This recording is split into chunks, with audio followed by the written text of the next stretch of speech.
വചനത്തിലേക്ക് ശ്രദ്ധ തിരിക്കുന്നതിന് മുമ്പായിട്ട് നമുക്ക് കർത്താവിനെ നോക്കി നമുക്ക് പ്രാർത്ഥിക്കാം. സ്നേഹം നിറഞ്ഞ പിതാവേ, ഈശോ അവിടുന്ന് ഞങ്ങളുടെ മതത്തിലുള്ളതിനായിട്ട് നന്ദി പറയുന്നു. അവിടുന്ന് ഞങ്ങളോട് സംസാരിക്കാൻ ആഗ്രഹിക്കുന്ന പീസും ദൈവം നീ എന്ന് ഞങ്ങൾ ആ തമിഴ് പാട്ടിൽ പാടുന്നത് പോലെ ഗോഡ് ഹു സ്പീക്സ്, പേശാതെ കല്ലവും മരവും അല്ലല്ലോ കർത്താവേ. അവിടുന്ന് ഞങ്ങളോട് പേശുന്ന, ഞങ്ങളോട് സംസാരിക്കുന്ന ജീവനുള്ള ദൈവമായതുകൊണ്ട് ഞങ്ങൾ അങ്ങേ സ്തുതിക്കുന്നു. അതെ കർത്താവേ, അവിടത്തേക്ക് ഇന്ന് ഞങ്ങളോട് പറയാനുള്ളത് കർത്താവേ, ശ്രദ്ധ വെച്ച് കേൾപ്പാൻ ഞങ്ങൾക്ക് ഓരോരുത്തർക്കും ഒരു ആത്മീയമായിട്ടുള്ള ആന്തരികമായിട്ടുള്ള ഒരു ചെവി ഉണ്ടാകേണ്ടതിനായിട്ട് ഞങ്ങൾ പ്രാർത്ഥിക്കുന്നു. ഒരാൾ പോലും കർത്താവെ അലസമായിട്ടായിരിക്കരുതെന്ന് ഞങ്ങൾ പ്രാർത്ഥിക്കുന്നു. കർത്താവെ അവിടുന്ന് സഹായിക്കണമേ. അങ്ങ് ഞങ്ങളോട് പറയാൻ ആഗ്രഹിക്കുന്നത് കർത്താവെ അത് മുഴുവനായിട്ട് കേൾപ്പാൻ ഞങ്ങൾക്കൊരു ചെവി ഉണ്ടാകണമേ എന്ന് പ്രാർത്ഥിക്കുന്നു. അവിടുന്ന് സഹായിച്ചാട്ടെ, അവിടുത്തെ ശബ്ദം കേൾപ്പിച്ചാട്ടെ, ഞങ്ങളോട് പറയണം. അവിടുന്ന് വളരണ എല്ലാ യേശുവിന്റെ പുതിയതയും മാത്രമുള്ള നാമത്തിൽ.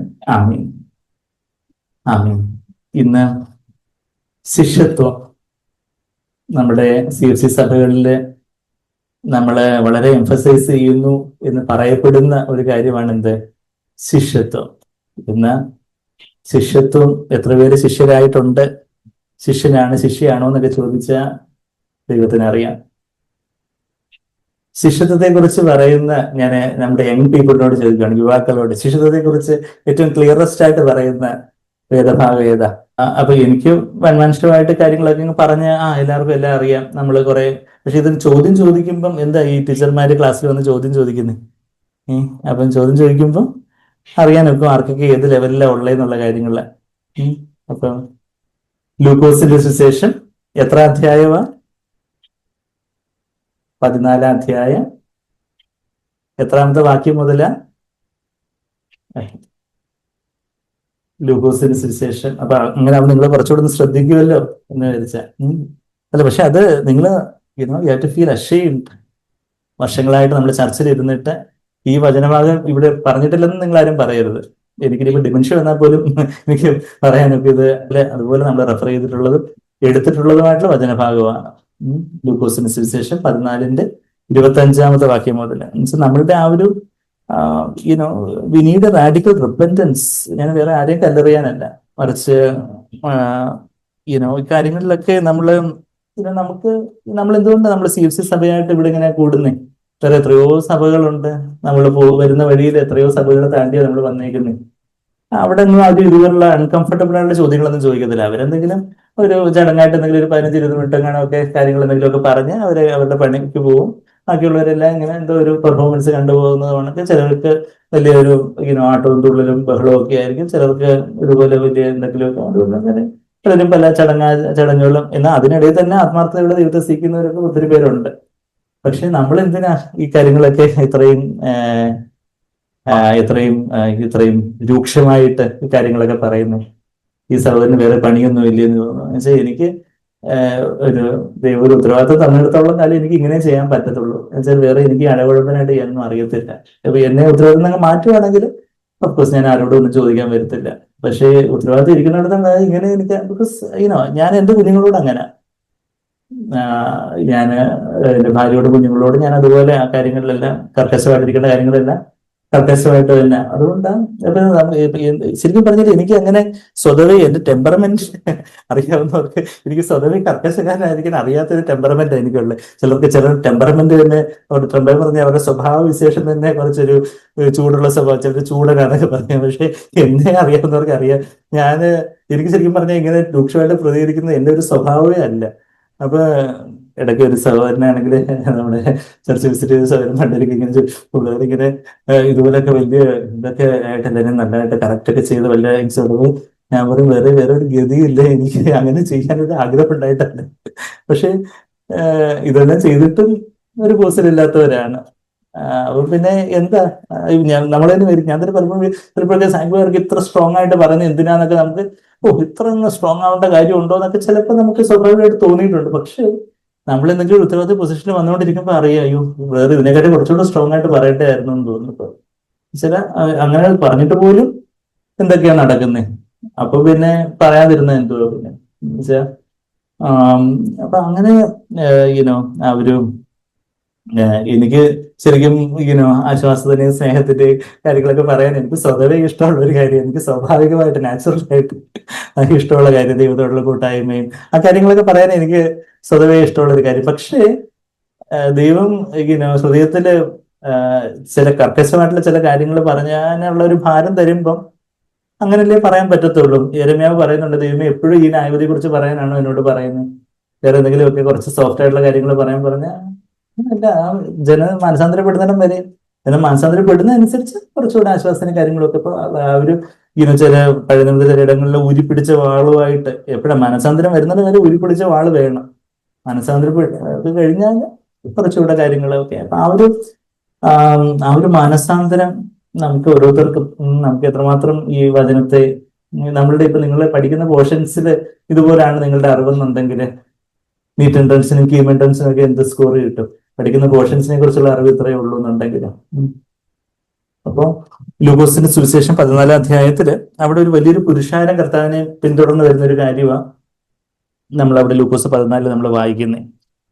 അതിന്റെ 25-ാമത്തെ വാക്യത്തിൽ ഏറിയ പുരുഷാരം അവനോട് കൂടെ പോകുമ്പോൾ അവൻ തിരിഞ്ഞ് അവരോട് പറഞ്ഞത്, വലിയൊരു പുരുഷാരവാ. അപ്പം സാഗ്ബാന്റെ ഭാഷ പറഞ്ഞ ഇന്നത്തെ പ്രീച്ചേഴ്സ് ഒക്കെ അടങ്ങിയത് എന്ത് ചെയ്യും? വലിയൊരു പുരുഷാരം വരുമ്പോൾ പുരുഷാരം അവർ പിരിഞ്ഞു പോകുന്നതിന് മുമ്പ് പെട്ടെന്ന് ഓഫറിംഗ് ബോക്സ്, പെട്ടെന്ന് നമുക്കൊരു പാട്ട് പാടാം, ഓഫറിംഗ് ബോക്സ് പാസ് ഓൺ ചെയ്യാം. അപ്പൊ എല്ലാവരും ഉള്ള സമയത്ത് ഒരു നല്ല പാട്ടൊക്കെ പാടി കീബോർഡൊക്കെ വായിച്ച് ഇമോഷണലായിട്ട് അവരെ ഒന്ന് സ്വേ ചെയ്ത് ദൈവത്തിനായിട്ട് കൊടുക്കുവിൻ, ദൈവത്തിനായിട്ട് അപ്പൊ മാക്സിമം കളക്ഷൻ വാങ്ങിക്കുക. അതാണ് ഇന്നത്തെ മെജോറിറ്റി പ്രീച്ചേഴ്സ്. അങ്ങനെയുള്ള ഒരു പുരുഷാരം കാണുമ്പോൾ അവർക്ക് ആ ഒരു കൂടുതൽ ആളുകളുള്ള സഭയിൽ പോകണം, കൂടുതൽ അവർക്ക് അതാ ഒരു പണം, അതാ നേട്ടം. പക്ഷെ കർത്താവ് നേരെ തിരിച്ച, കർത്താവ് അങ്ങനെ ഒരിക്കലും ആള് കുറവുള്ളപ്പോഴും കൂടുതലുള്ളപ്പോഴും ഒന്നും ഒരു ഓഫറിംഗ് ബോക്സും പാസ് അറൗണ്ട് ചെയ്തില്ല. കർത്താവിനോട് സീക്രട്ട് ആയിട്ട് കോൺട്രിബ്യൂട്ട് ചെയ്യുന്നവർക്ക് വേണ്ടി ഒരു മണി ബോക്സ് ഉണ്ടായിരുന്നു. അത് യൂദാസ് ഇസ്കറിയോത്ത് ചേർന്ന് കൈകാര്യം ചെയ്തതും അതിലന്ന് കുറേയൊക്കെ യൂദാസ് ഇസ്കറിയോത്ത് എന്നുള്ള കാര്യം കർത്താവിന് തന്നെ അറിയുമായിരുന്നു. പക്ഷെ കർത്താവ് പിതാവ് അത് എക്സ്പ്രസ് ചെയ്യാനുള്ള സമയമില്ലാത്തതുകൊണ്ട് കർത്താവ് അതിനോടങ്ങ് മരിച്ചു. അത് പിതാവ് എക്സ്പോസ് ചെയ്യാൻ പറയുന്ന സമയത്ത് ഞാൻ എക്സ്പോസ് ചെയ്യാന്ന് പറഞ്ഞ് അത് കർത്താവിനോട് മരിച്ച അങ്ങനെ ആയിരുന്നു കർത്താവ് ഉണ്ടായിരുന്നു. അപ്പം ആ ഒരു കാര്യം നമ്മൾ ലൂക്കോസ് 14:25 ഏറിയ പുരുഷാരം കണ്ടപ്പോ കർത്താവ് അവരോട് എന്താ പറഞ്ഞേ? എന്റെ അടുക്കൽ വരികയും 26-ാമത്തെ വാക്യം ശിഷ്യത്വത്തെ കുറിച്ച് പറയുന്ന 3 സ്റ്റെപ്സ് ഓഫ് ഡിസൈപ്പിൾഷിപ്പ്, ശിഷ്യത്വം. 26-ാമത്തെ വാക്യം എന്റെ അടുക്കൽ വരികയും അപ്പനെയും അമ്മയെയും ഭാര്യയെയും മക്കളെയും സഹോദരന്മാരെയും സഹോദരികളെയും, പിന്നെ അവിടെ ആ ലിസ്റ്റിനകത്ത് എന്തെല്ലാം റിലേഷൻഷിപ്സ് ഉണ്ടോ എന്ന് പറയുമ്പോൾ ഇത് മാത്രമൊന്നല്ല. ചിലപ്പോൾ കൊച്ചുമക്കളായിരിക്കും, ചിലപ്പോൾ അപ്പൂപ്പനായിരിക്കും, അമ്മൂമ്മയായിരിക്കും, അല്ലെങ്കിൽ ചിലപ്പോൾ ചിലർക്ക് പ്രണേതാവായിരിക്കും, ലവർ, അതായത് ആ ഒരു ലവ് റിലേഷൻഷിപ്പ്, ആ ഒരു ഇതായിരിക്കും. അങ്ങനെയൊക്കെയുള്ള ചില റൊമാൻറ്റിക് റിലേഷൻഷിപ്പ് ആയിരിക്കും. ചിലർക്ക് ചില ഫ്രണ്ട്സ് ആയിരിക്കും. ചില യൗവനക്കാർക്ക് എന്റെ ഫ്രണ്ട് പറയുന്ന കാര്യം, അല്ലെങ്കിൽ ഇന്ന ആള് എന്റെ കാമുകൻ, എന്റെ കാമുകി പറയുന്ന കാര്യം. അപ്പൊ അങ്ങനെയൊക്കെയുള്ള എന്താണോ അങ്ങനെ സഹോദരികളെയും ആ ലിസ്റ്റിനകത്ത് നിങ്ങൾ ആഡ് ചെയ്യുക. ടോട്ടൽ റിലേഷൻഷിപ്സ് എന്നുള്ളതാണ് എൻ്റെ ഒരു തീം എന്ന് പറഞ്ഞാൽ ബന്ധങ്ങൾ, വ്യക്തിബന്ധങ്ങൾ. ഏതെങ്കിലും ഒരു മനുഷ്യ വ്യക്തി, ഇനിയിപ്പോ മനുഷ്യ വ്യക്തി പോയിട്ട് ഇനിയിപ്പോ വല്ല പട്ടിയ പൂച്ച ആയാലും കുഴപ്പമില്ല, ചിലർക്ക് പെറ്റ് ഡോഗ് ആയിരിക്കും വലിയ സ്ഥാനം. എന്റെ പൂച്ച, എന്റെ പട്ടി, അതിനെ തീറ്റ എല്ലാ പെറ്റ് ഡോഗ്സിനെ നമുക്ക് കരുതണം, അതിന് കുഴപ്പമൊന്നുമില്ല. പക്ഷെ ദൈവത്തിന്റെ കാര്യങ്ങളുമായിട്ട് വരുമ്പോൾ നമ്മുടെ പ്രയോറിറ്റി, അയ്യോ എന്റെ വീട്ടിലെ അക്വേറിയം, അവിടെയുള്ള ഫിഷ്, ശരിയായിട്ട് അതെല്ലാം നമ്മൾ കരുതണം, നമുക്ക് വേണ്ടുന്ന കാര്യങ്ങളെല്ലാം ചെയ്യാം. പക്ഷെ എന്തായാലും ദൈവത്തിന്റെ രാജ്യം, ദൈവത്തിന്റെ ഇഷ്ടം, ദൈവത്തിന്റെ കാര്യങ്ങൾ വരുമ്പോൾ ആ കാര്യങ്ങളിലൊക്കെ ഒരു അവരെ എന്ത് ചെയ്യണമെന്നാ പറയുന്നേ? കൂട്ടുപൂജിക്കണമെന്നാണ് ഇവരെല്ലാം. സഹോദരങ്ങളെയും, പിന്നെ അത് കഴിഞ്ഞിട്ട് സ്വന്തം ജീവനെയും കൂടിയും എന്നുള്ള ആ ഒരു ഇതാണ് കർത്താവ് തൊട്ടടുത്ത വാക്യത്തില് ക്രൂശ് എടുത്ത് പിന്നാലെ വരാത്തവരെന്നുള്ള കാര്യം എക്സ്പ്ലെയിൻ ചെയ്യുന്നത്. അപ്പൊ ആ സ്വന്തം ജീവനെ കൂടിയും, അതായത് സ്വന്തം ഇഷ്ടം, നമ്മളെപ്പോഴും പറയുന്ന ഹിസ് ഓൺ ലൈഫ്, അവിടെ സ്വന്തം ജീവനെ കൂടി എന്നുള്ളത് കുറച്ചുകൂടെ കറക്റ്റായിട്ട് പരിഭാഷപ്പെടുത്തുകയാണെങ്കിൽ സ്വന്തം പ്രാണനെ കൂടി എന്ന് പരിഭാഷപ്പെടുത്തണം. എന്ന് വെച്ചാൽ സൈഖേ അല്ലെങ്കിൽ സുഖേ എന്ന് പറയുന്നൊരു വാക്ക് അവിടെ ഉപയോഗിച്ചിരിക്കുന്നത്. ദേഹിയെ കുറിക്കുന്ന, ദേഹി ജീവനെ കുറിക്കുന്ന, സെൽഫ് ലൈഫിനെ കുറിക്കുന്ന ഒരു വാക്ക് അവിടെ ഉപയോഗിച്ചിരിക്കുന്നത്. ഇവൻ his own soul life or self life, സ്വന്തം പ്രാണനെ കൂടെയും പകയ്ക്കാതിരിക്കുകയും ചെയ്യുന്നവന് എന്റെ ശിഷ്യനായിരിക്കുവാൻ കഴിയുകയില്ല എന്ന് പറയുമ്പോൾ ഡബിൾ നെഗറ്റീവില് പറയുമ്പോൾ ആർക്ക് കഴിയത്തില്ലെന്നാ പറഞ്ഞത്. പകയ്ക്കാതിരിക്കുവാണെങ്കിൽ ശിഷ്യനായിരിക്കാൻ കഴിയത്തില്ല. പകയ്ക്കുവാണെങ്കിൽ, കുറച്ചുകൂടെ സിമ്പിളായിട്ട് പറഞ്ഞാൽ, പകയ്ക്കുവാണെങ്കിൽ ശിഷ്യനായിരിക്കാൻ കഴിയുള്ളൂ. അപ്പൊ കർത്താവിന്റെ ശിഷ്യനാകാൻ നമുക്ക് അതിന് താല്പര്യമുണ്ടോ? ഓ, കർത്താവിന്റെ ശിഷ്യനായിട്ട് ഇപ്പൊ എന്തോ, നമുക്ക് കാര്യങ്ങളെല്ലാം നടന്നു പോകണം. ആ ഒരു ഓരോരുത്തരെ ഇങ്ങനെ ചർച്ച വരുമ്പോഴേ സെമിത്തേരി ഉണ്ടോന്ന് ചോദിക്കുന്നത് പോലെ കാര്യങ്ങളൊക്കെ, കല്യാണം നടക്കണം, കൊച്ചുങ്ങളുടെ കല്യാണം നടക്കണം, സെമിത്തേരി ഉണ്ടാവണം, വേറെ എല്ലാ ചടങ്ങുകൾക്കൊക്കെ കാര്യങ്ങളെല്ലാം എല്ലാവരുടെ സമൂഹത്തിന് മുമ്പിലൊക്കെ ആ ഒരു ചർച്ചിൽ, ഞാൻ ഇന്ന ചർച്ചിലൊക്കെ പോകുന്നു, ആ കാര്യങ്ങളൊക്കെ നടന്നു പോകണം. നമ്മൾ പിന്നെ എന്താ, പിന്നെ വലിയ തരക്കേടൊന്നും ഇല്ല, വലിയ പൈസയൊന്നും ചോദിക്കത്തില്ല, എല്ലാം ഫ്രീ ആയിട്ട് കാര്യങ്ങളൊക്കെ കിട്ടും. അപ്പൊ അങ്ങനെയുള്ള ഒരു നല്ല കൂട്ടരാണ്. അപ്പൊ അങ്ങനെ ഒരു സഭ, അങ്ങനെ ഒരു അങ്ങനെയാണെങ്കിൽ പിന്നെ കർത്താവിന്റെ ശിഷ്യനായിരിക്കുന്നതിന്റെ ഇപ്പൊ എന്തോ ആവശ്യമുണ്ടോ? ഞാൻ വിശ്വാസിയല്ലേ. ആ വിശ്വാസി, വിശ്വാസി ശിഷ്യൻ എന്നുള്ള ആ ഒരു വാക്ക്, ശരിക്കും പറഞ്ഞാൽ വിശ്വാസി എന്നുള്ളൊരു വാക്ക് നമ്മള് KJV ബൈബിളിൽ ബിലീവർ എന്നുള്ളൊരു വാക്ക് സെർച്ച് ചെയ്ത KJV ബൈബിളിൽ ഇല്ല, ബിലീവർ എന്നുള്ളൊരു വാക്കേ ഇല്ല. NASBയില് ചിലയിടങ്ങളിൽ അവര് 11 പ്രാവശ്യം ബിലീവർ എന്നുള്ള വാക്ക്, പല ദോസു ബിലീവ് എന്നൊക്കെ ഉള്ളത് ബിലീവർ എന്നുള്ള രീതിയിൽ ട്രാൻസ്ലേറ്റ് ചെയ്തിട്ടുള്ളതൊക്കെ ബിലീവർ എന്നുള്ളൊരു 11 തവണ NASB, ന്യൂ അമേരിക്കൻ സ്റ്റാൻഡേർഡ് വേർഷനിലെ പരിഭാഷയിലുണ്ട്. എന്നാൽ ഡിസൈപ്പിൾ എന്നുള്ള ഒരു ഗ്രീക്ക് വാക്ക്, ഗ്രീക്കിലാണല്ലോ പുതിയ നിയമം ആദ്യമായിട്ട് എഴുതപ്പെട്ടിട്ടുള്ളത്, മാത്തിറ്റേസ് എന്ന് പറഞ്ഞൊരു വാക്കാണ്. മാത്തിറ്റേസ്, മാത്തിറ്റേസ് എന്ന് പറഞ്ഞാൽ എന്താ, മന്ദാനോ എന്ന് പറഞ്ഞൊരു വാക്കിൽ നിന്നാണ് മാത്തിറ്റേസ് വന്നിരിക്കുന്നത്. മന്ദാനോ എന്ന് പറഞ്ഞാൽ ടു ലേൺ, പഠിക്കുക, to learn by use and practice, എല്ലാം ഇങ്ങനെ പരിചയിച്ച് പഠിക്കുന്നതിനാണ് മന്ദാനോ എന്ന് പറയുന്നത്. മന്ദാനോ ചെയ്യുന്ന ആളാണ്, അന്തിച്ചിരിക്കുന്ന ആളെന്നല്ല, മാത്തിറ്റേസ് എന്ന് പറഞ്ഞാൽ ഡിസൈപ്പിൾ. ഡിസൈപ്പിൾ എന്ന് പറഞ്ഞാൽ ആ ഒരു, അല്ല ഇപ്പൊ ഈ ഇന്റേൺഷിപ്പ് ഒക്കെ ചെയ്യുമ്പോൾ, ഇപ്പം എഞ്ചിനീയറിംഗിനും ഒക്കെ ഇന്റേൺഷിപ്പ് ഉണ്ടെന്ന് തോന്നുന്നില്ലേ, എഞ്ചിനീയറിംഗിനും മെഡിസിനും അതൊരു നഴ്സിംഗിനും ഒക്കെ ഇന്റേൺഷിപ്പ് ഉണ്ട്. പക്ഷെ ആദ്യമൊക്കെ തിയറിയും കാര്യങ്ങളൊക്കെ പഠിച്ച് കുറച്ച് പ്രാക്ടിക്കലൊക്കെ ഉണ്ടായിരുന്നു. പക്ഷെ ഇന്റേൺഷിപ്പിന് അവര് എല്ലാം പ്രാക്ടീസ് ചെയ്ത്, എല്ലാം സീനിയേഴ്സ് പറയുന്ന കാര്യങ്ങളൊക്കെ ചെയ്ത്, കാര്യങ്ങളെല്ലാം കുറച്ചുകൂടെ പ്രിസ്ക്രൈബ് ചെയ്യാനൊക്കെ ശീലിക്കുന്നു, കാര്യങ്ങൾ സ്വന്തമായിട്ട് ഇതെല്ലാം സൂപ്പർവിഷനിൽ ട്രീറ്റ് ചെയ്യാനൊക്കെ ശീലിക്കുന്ന ഒരു ഒരു പണ്ടത്തെ ഈ ഗുരുകുല സമ്പ്രദായത്തിലൊക്കെ ഗുരുവിനോട് കൂടെ ശിഷ്യൻ താമസിച്ച് ആ ഒരു ഗുരു ചെയ്യുന്നത് പോലെ കാര്യങ്ങളൊക്കെ ചെയ്യുന്നത് പോലെ ഉള്ള ഒരു, അതാ എന്തോ to learn by use and practice എന്നാണ് ആ ഗ്രീക്കിലെ സ്ട്രോങ്സ് ഡിക്ഷണറിയിൽ മന്ദാനോ എന്നുള്ള വാക്കിന്റെ അർത്ഥം. അപ്പൊ ആ ഒരു അങ്ങനെയുള്ള ഒരു നമ്മള് കർത്താവ്, ഇപ്പൊ നമ്മൾ ആത്മീയമായിട്ട് പറഞ്ഞ കർത്താവ് എങ്ങനെ ജീവിച്ചേ, കർത്താവ് എങ്ങനെ സംസാരിക്കുന്നേ, കർത്താവ് എങ്ങനെ ആയിരിക്കും, കർത്താവിന്റെ ചിന്തകൾ, കർത്താവിന്റെ മനോഭാവങ്ങള്, കർത്താവിനോട് കൂടെ ചേർന്ന് നമ്മൾ താമസിച്ച്, അതുപോലെയായിരുന്നു കർത്താവിന്റെ ശിഷ്യന്മാര്. കർത്താവിനോട് കൂടെ പാർക്കാനും പ്രീച്ച് ചെയ്യാനും പ്രസംഗിക്കാനും ഭൂതങ്ങളെ പുറത്താക്കാനുമായിട്ട് 12 പേരെ തെരഞ്ഞെടുത്തു എന്ന് എവിടെ എഴുതിയിരിക്കുന്നേ? മർക്കോസിന്റെ സുവിശേഷം. ആ വാക്യം അറിയാവോ എല്ലാവർക്കും? അത് അത്ര പരിചയമില്ലാത്ത വാക്കുകളാണോ? മർക്കോസിന്റെ സുവിശേഷം, ഇവിടെ ഒരു വിരൽ വെച്ചുകൊണ്ട് ഞാൻ ആ വാക്യം ഒന്ന് പരിചയപ്പെടുത്തുക. ആ ഒരു ശിഷ്യത്വം എന്ന് പറയുമ്പോൾ കർത്താവിനോട് കൂടെയുള്ള ഒരു ജീവിതം എന്നുള്ളതാണ് അതിന്റെ അതിന്റെ ഒരു മനോഹാരിത. ശരിയാ, കർത്താവ് വളരെ കാർക്കശമായിട്ടുള്ള ചില കാര്യങ്ങൾ ഇവിടെ ലൂക്കോസ് 14 പറയുന്നേ. എന്നാ അതിന്റെ ഒരു മനോഹാരിത എന്ന് പറയുമ്പോൾ എന്താ, നമുക്ക് കർത്താവിനോടൊപ്പം, കർത്താവിനോട് ഏറ്റവും ക്ലോസസ്റ്റ് ആയിട്ട് നമുക്ക് അതുപോലെ വലിയൊരു ഏറ്റവും നമ്മുടെ വിഷയത്തിൽ ഏറ്റവും അഗ്രഗണ്യനായിട്ടുള്ള ഒരു പ്രൊഫസറിന്റെ കൂടെ താമസിച്ച് ആ വിഷയങ്ങളൊക്കെ പഠിക്കുന്നിരിക്കട്ടെ. അപ്പൊ പറയുന്നത് പോലെ നമ്മൾ കർത്താവിനോട് കൂടെയുള്ള ഒരു വാസം, അതാ നമ്മളെ മർക്കോസിന് സുവിശേഷം 3-ാം അധ്യായം അതിന്റെ 13-14 വാക്യങ്ങൾ കണ്ടോ. പിന്നെ അവൻ മലയിൽ കയറി തനിക്ക് ബോധിച്ചവരെ അടുക്കൽ വിളിച്ചു. കർത്താവിന് ബോധിച്ചവരെ, ഹൂം ഹി ഹിംസെൽഫ് വാണ്ടഡ്, തെലോ എന്നുള്ള ഒരു വാക്ക്, ബോധിച്ചവർ. ഹൂം ഹി എന്നുള്ള തീലിമ, നീലിമ നമുക്ക് ഓർക്കാൻ അറിയാം അല്ലെ. നീലിമ എന്ന് പറഞ്ഞാല് തീലിമ എന്ന് പറഞ്ഞാൽ വിൽ, അതിന്റെ നൗൺ ഫോമാണ്. കർത്താവിന്റെ ഇഷ്ടം, ഹിതം, ഇഷ്ടം എന്നൊക്കെ പറയുന്ന ആ ഗ്രീക്ക് വാക്ക് തീലിമ, അതിന്റെ വേർബൽ ഫോമ തെലോ. ആ വാക്ക് അവിടെ ഗ്രീക്കിൽ ഉപയോഗിച്ചിരിക്കുന്നത്. തനിക്ക് ബോധിച്ചവരെ, അതായത് തനിക്ക് ഇഷ്ടമുള്ളവര്, തന്റെ ഹിതപ്രകാരമുള്ളവര്, തനിക്ക് തന്റെ തന്റെ ഇഷ്ടം വെച്ച് പിതാവിന്റെ ഇഷ്ടത്തോട് ചേർന്ന് നിൽക്കുന്നവരെ, അതാ തെലോ. തനിക്ക് ബോധിച്ചവരെ അടുക്കൽ വിളിച്ചു, അവർ അവന്റെ അരികെ വന്നു. എന്നിട്ട് 15-ാമത്തെ വാക്യം എന്താ പറയുന്നേ?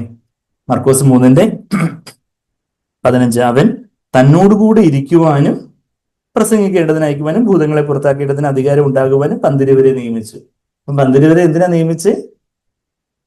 ആദ്യം എന്ത് ചെയ്യണം? കർത്താവിനോട് കൂടി ഇരിക്കണം. കർത്താവിനോട് ഇരിക്കണം എന്ന് പറഞ്ഞാൽ സിറ്റിംഗ് വിത്ത് ജീസസ് എന്നല്ല, ടു ബി വിത്ത് ജീസസ്. കർത്താവിനോട് കൂടെ ആയിരിക്കണം.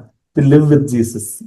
മലയാളത്തിൽ ഇരിക്കുക എന്ന് പറയുമ്പോൾ സിറ്റിംഗ് എന്നുള്ള അർത്ഥത്തിൽ മാത്രമല്ല, ആയിരിക്കുക, കർത്താവിനോടുകൂടെ ആയിരിക്കാൻ നമുക്ക് അതിന് താല്പര്യമുണ്ടോ? അങ്ങനെയാണെങ്കിൽ ഇപ്പം യഥാർത്ഥത്തിലുള്ള ഒരു ശിഷ്യത്വത്തിന്റെ ജീവിതം എന്ന് പറയുമ്പോൾ നമ്മൾ എന്തോ നമ്മൾ ഏതാണ്ട് സന്യാസത്തിന് പോകുന്നതൊക്കെ അങ്ങനെയല്ല. അത് യേശുവായിട്ടുള്ള ഒരു സന്തോഷകരമായ ഒരു, ഏതൊരു വിനോദയാത്രയെക്കാട്ടിലും സന്തോഷകരമായിട്ടുള്ള ഒരു അനുഭവം. അത് ഞാൻ വെറുതെ ഭംഗിയായിട്ട് പറയുന്നില്ല, എന്റെ ജീവിതത്തിലെ അനുഭവം. ഇവിടെ ഇരിക്കുന്ന പലർക്കും അനുഭവം ഉണ്ടെന്ന് എന്റെ വിശ്വാസം. ആ ഒരു കർത്താവിനോട് ചേർന്നുള്ള ഒരു ജീവിതം, ഇതെന്ത് ഭാഗ്യം യേശുനാഥനോട് ചേർന്ന് ഞാനിതാ, നമ്മുടെ പാട്ടിൽ പാടുന്നത് പോലെ കർത്താവിനോട് ചേർന്നുള്ള ഒരു ജീവിതം നമ്മളുടെ സ്കൂളില്, കോളേജില്, ഓഫീസില്, ഹോസ്പിറ്റലില്, യാത്രയില്, നമ്മൾ പലയിടത്തൊക്കെ നമ്മൾ വീട്ടിൽ തന്നെ നമ്മള് അടുക്കളയില്, പൂന്തോട്ടത്തില്, നമ്മള് വീട്ടിലായിരിക്കുന്ന സമയത്ത്, ബാക്കിയുള്ളവരെ ഫോൺ വിളിക്കുന്ന സമയത്ത് എപ്പോഴും കർത്താവ് നമ്മുടെ കൂടെ ഉള്ള ഒരു, കർത്താവിന്റെ സന്നിധിയിൽ എന്തുണ്ട്? ദുഃഖവും പരവേശവും ഉണ്ട്. എന്താണ് എന്താ ഉള്ളേ? കർത്താവിന്റെ സന്നിധിയിൽ ആനന്ദത്തിന് പരിപൂർണതയുണ്ട് എന്ന് എവിടെ പറഞ്ഞിരിക്കുന്നേ? എന്ന് ആരോ എവിടെയോ പറഞ്ഞിരിക്കുന്നു എന്ന്. എവിടെ? സങ്കീർത്തനം 16:11 വാക്യം. ഞാൻ അതിലേക്ക് പോകുന്നില്ല, നമുക്ക് റെഫറൻസ് എഴുതിയെടുക്കാം. 16 സങ്കീർത്തനത്തിന്റെ 11 വാക്യം, അതായത് അവസാനത്തെ വാക്യം. സൗകര്യങ്ങളൊക്കെ ബേഴ്സ് എടുക്കുന്ന കാണുന്നതിന് എനിക്ക് സന്തോഷം.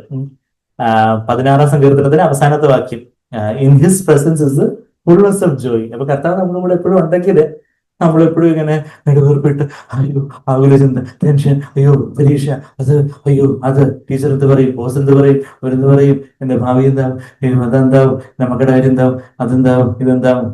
പരവേശം എന്ന് പറഞ്ഞാൽ നമ്മൾ കർത്താവിന്റെ സന്നിധിയിലല്ല എന്നുള്ളതാണ്. Anxiety is an insult to God. വായിച്ചായിരുന്നോ? എവിടെ? വായിച്ചില്ലേ ആരും? നമ്മുടെ വേർഡ് ഫോർ ദ വീക്ക് എല്ലാവർക്കും കിട്ടുന്നില്ലേ?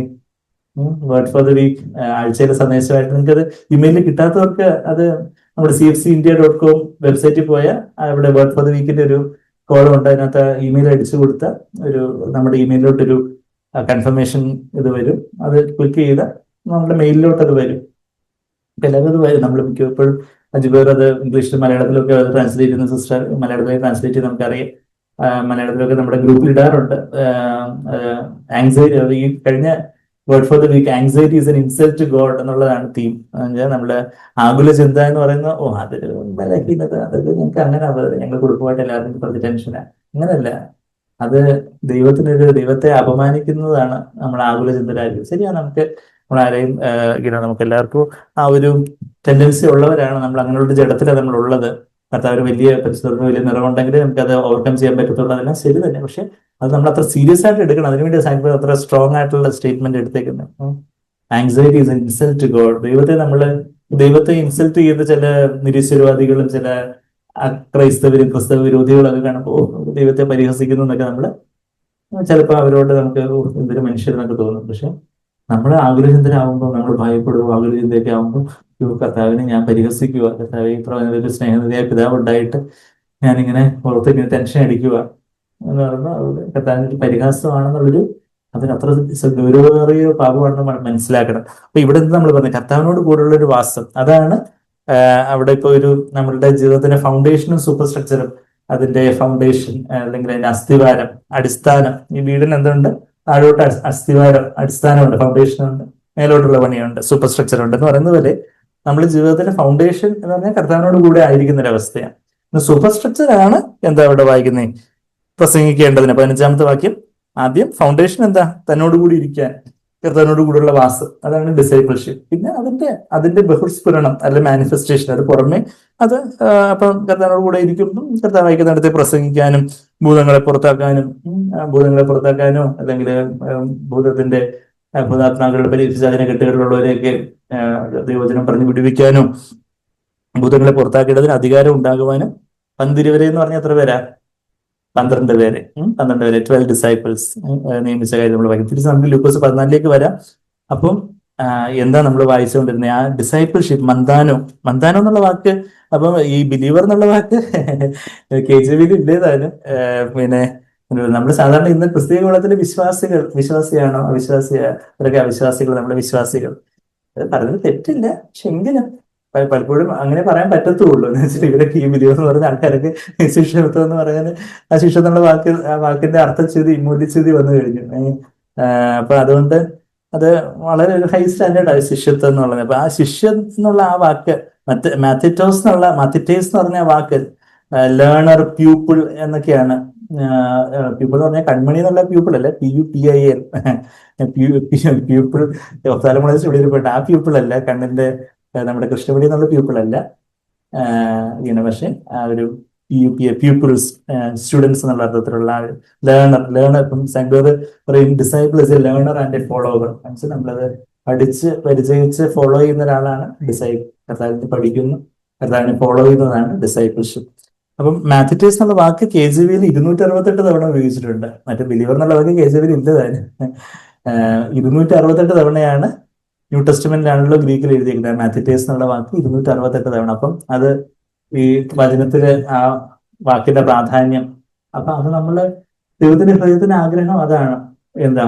കർത്താവിനോടൊപ്പം വസിച്ചുകൊണ്ടുള്ള, കർത്താവിനോടൊപ്പം ജീവിച്ചുകൊണ്ടുള്ള ഒരു കർത്താവിൽ നിന്ന് പഠിക്കുകയും പരിചയിക്കുകയും കർത്താവ് ജീവിച്ചതുപോലെ ജീവിക്കുന്ന ഒരു, നമ്മളതിനെ പെർഫെക്റ്റ് ആയി എന്നുള്ളതല്ല, നമ്മളതിന് ഒരു വീഴ്ചയോ കാഴ്ചയൊന്നും ഉണ്ടാവുന്നില്ല എന്നുള്ളതല്ല, പക്ഷെ ആ ഒരു പ്രോഗ്രസീവായിട്ട് കർത്താവിന്റെ സ്വഭാവത്തിലേക്ക് നമ്മൾ അനുരൂപപ്പെടുന്ന ആ ഒരു ജീവിതം.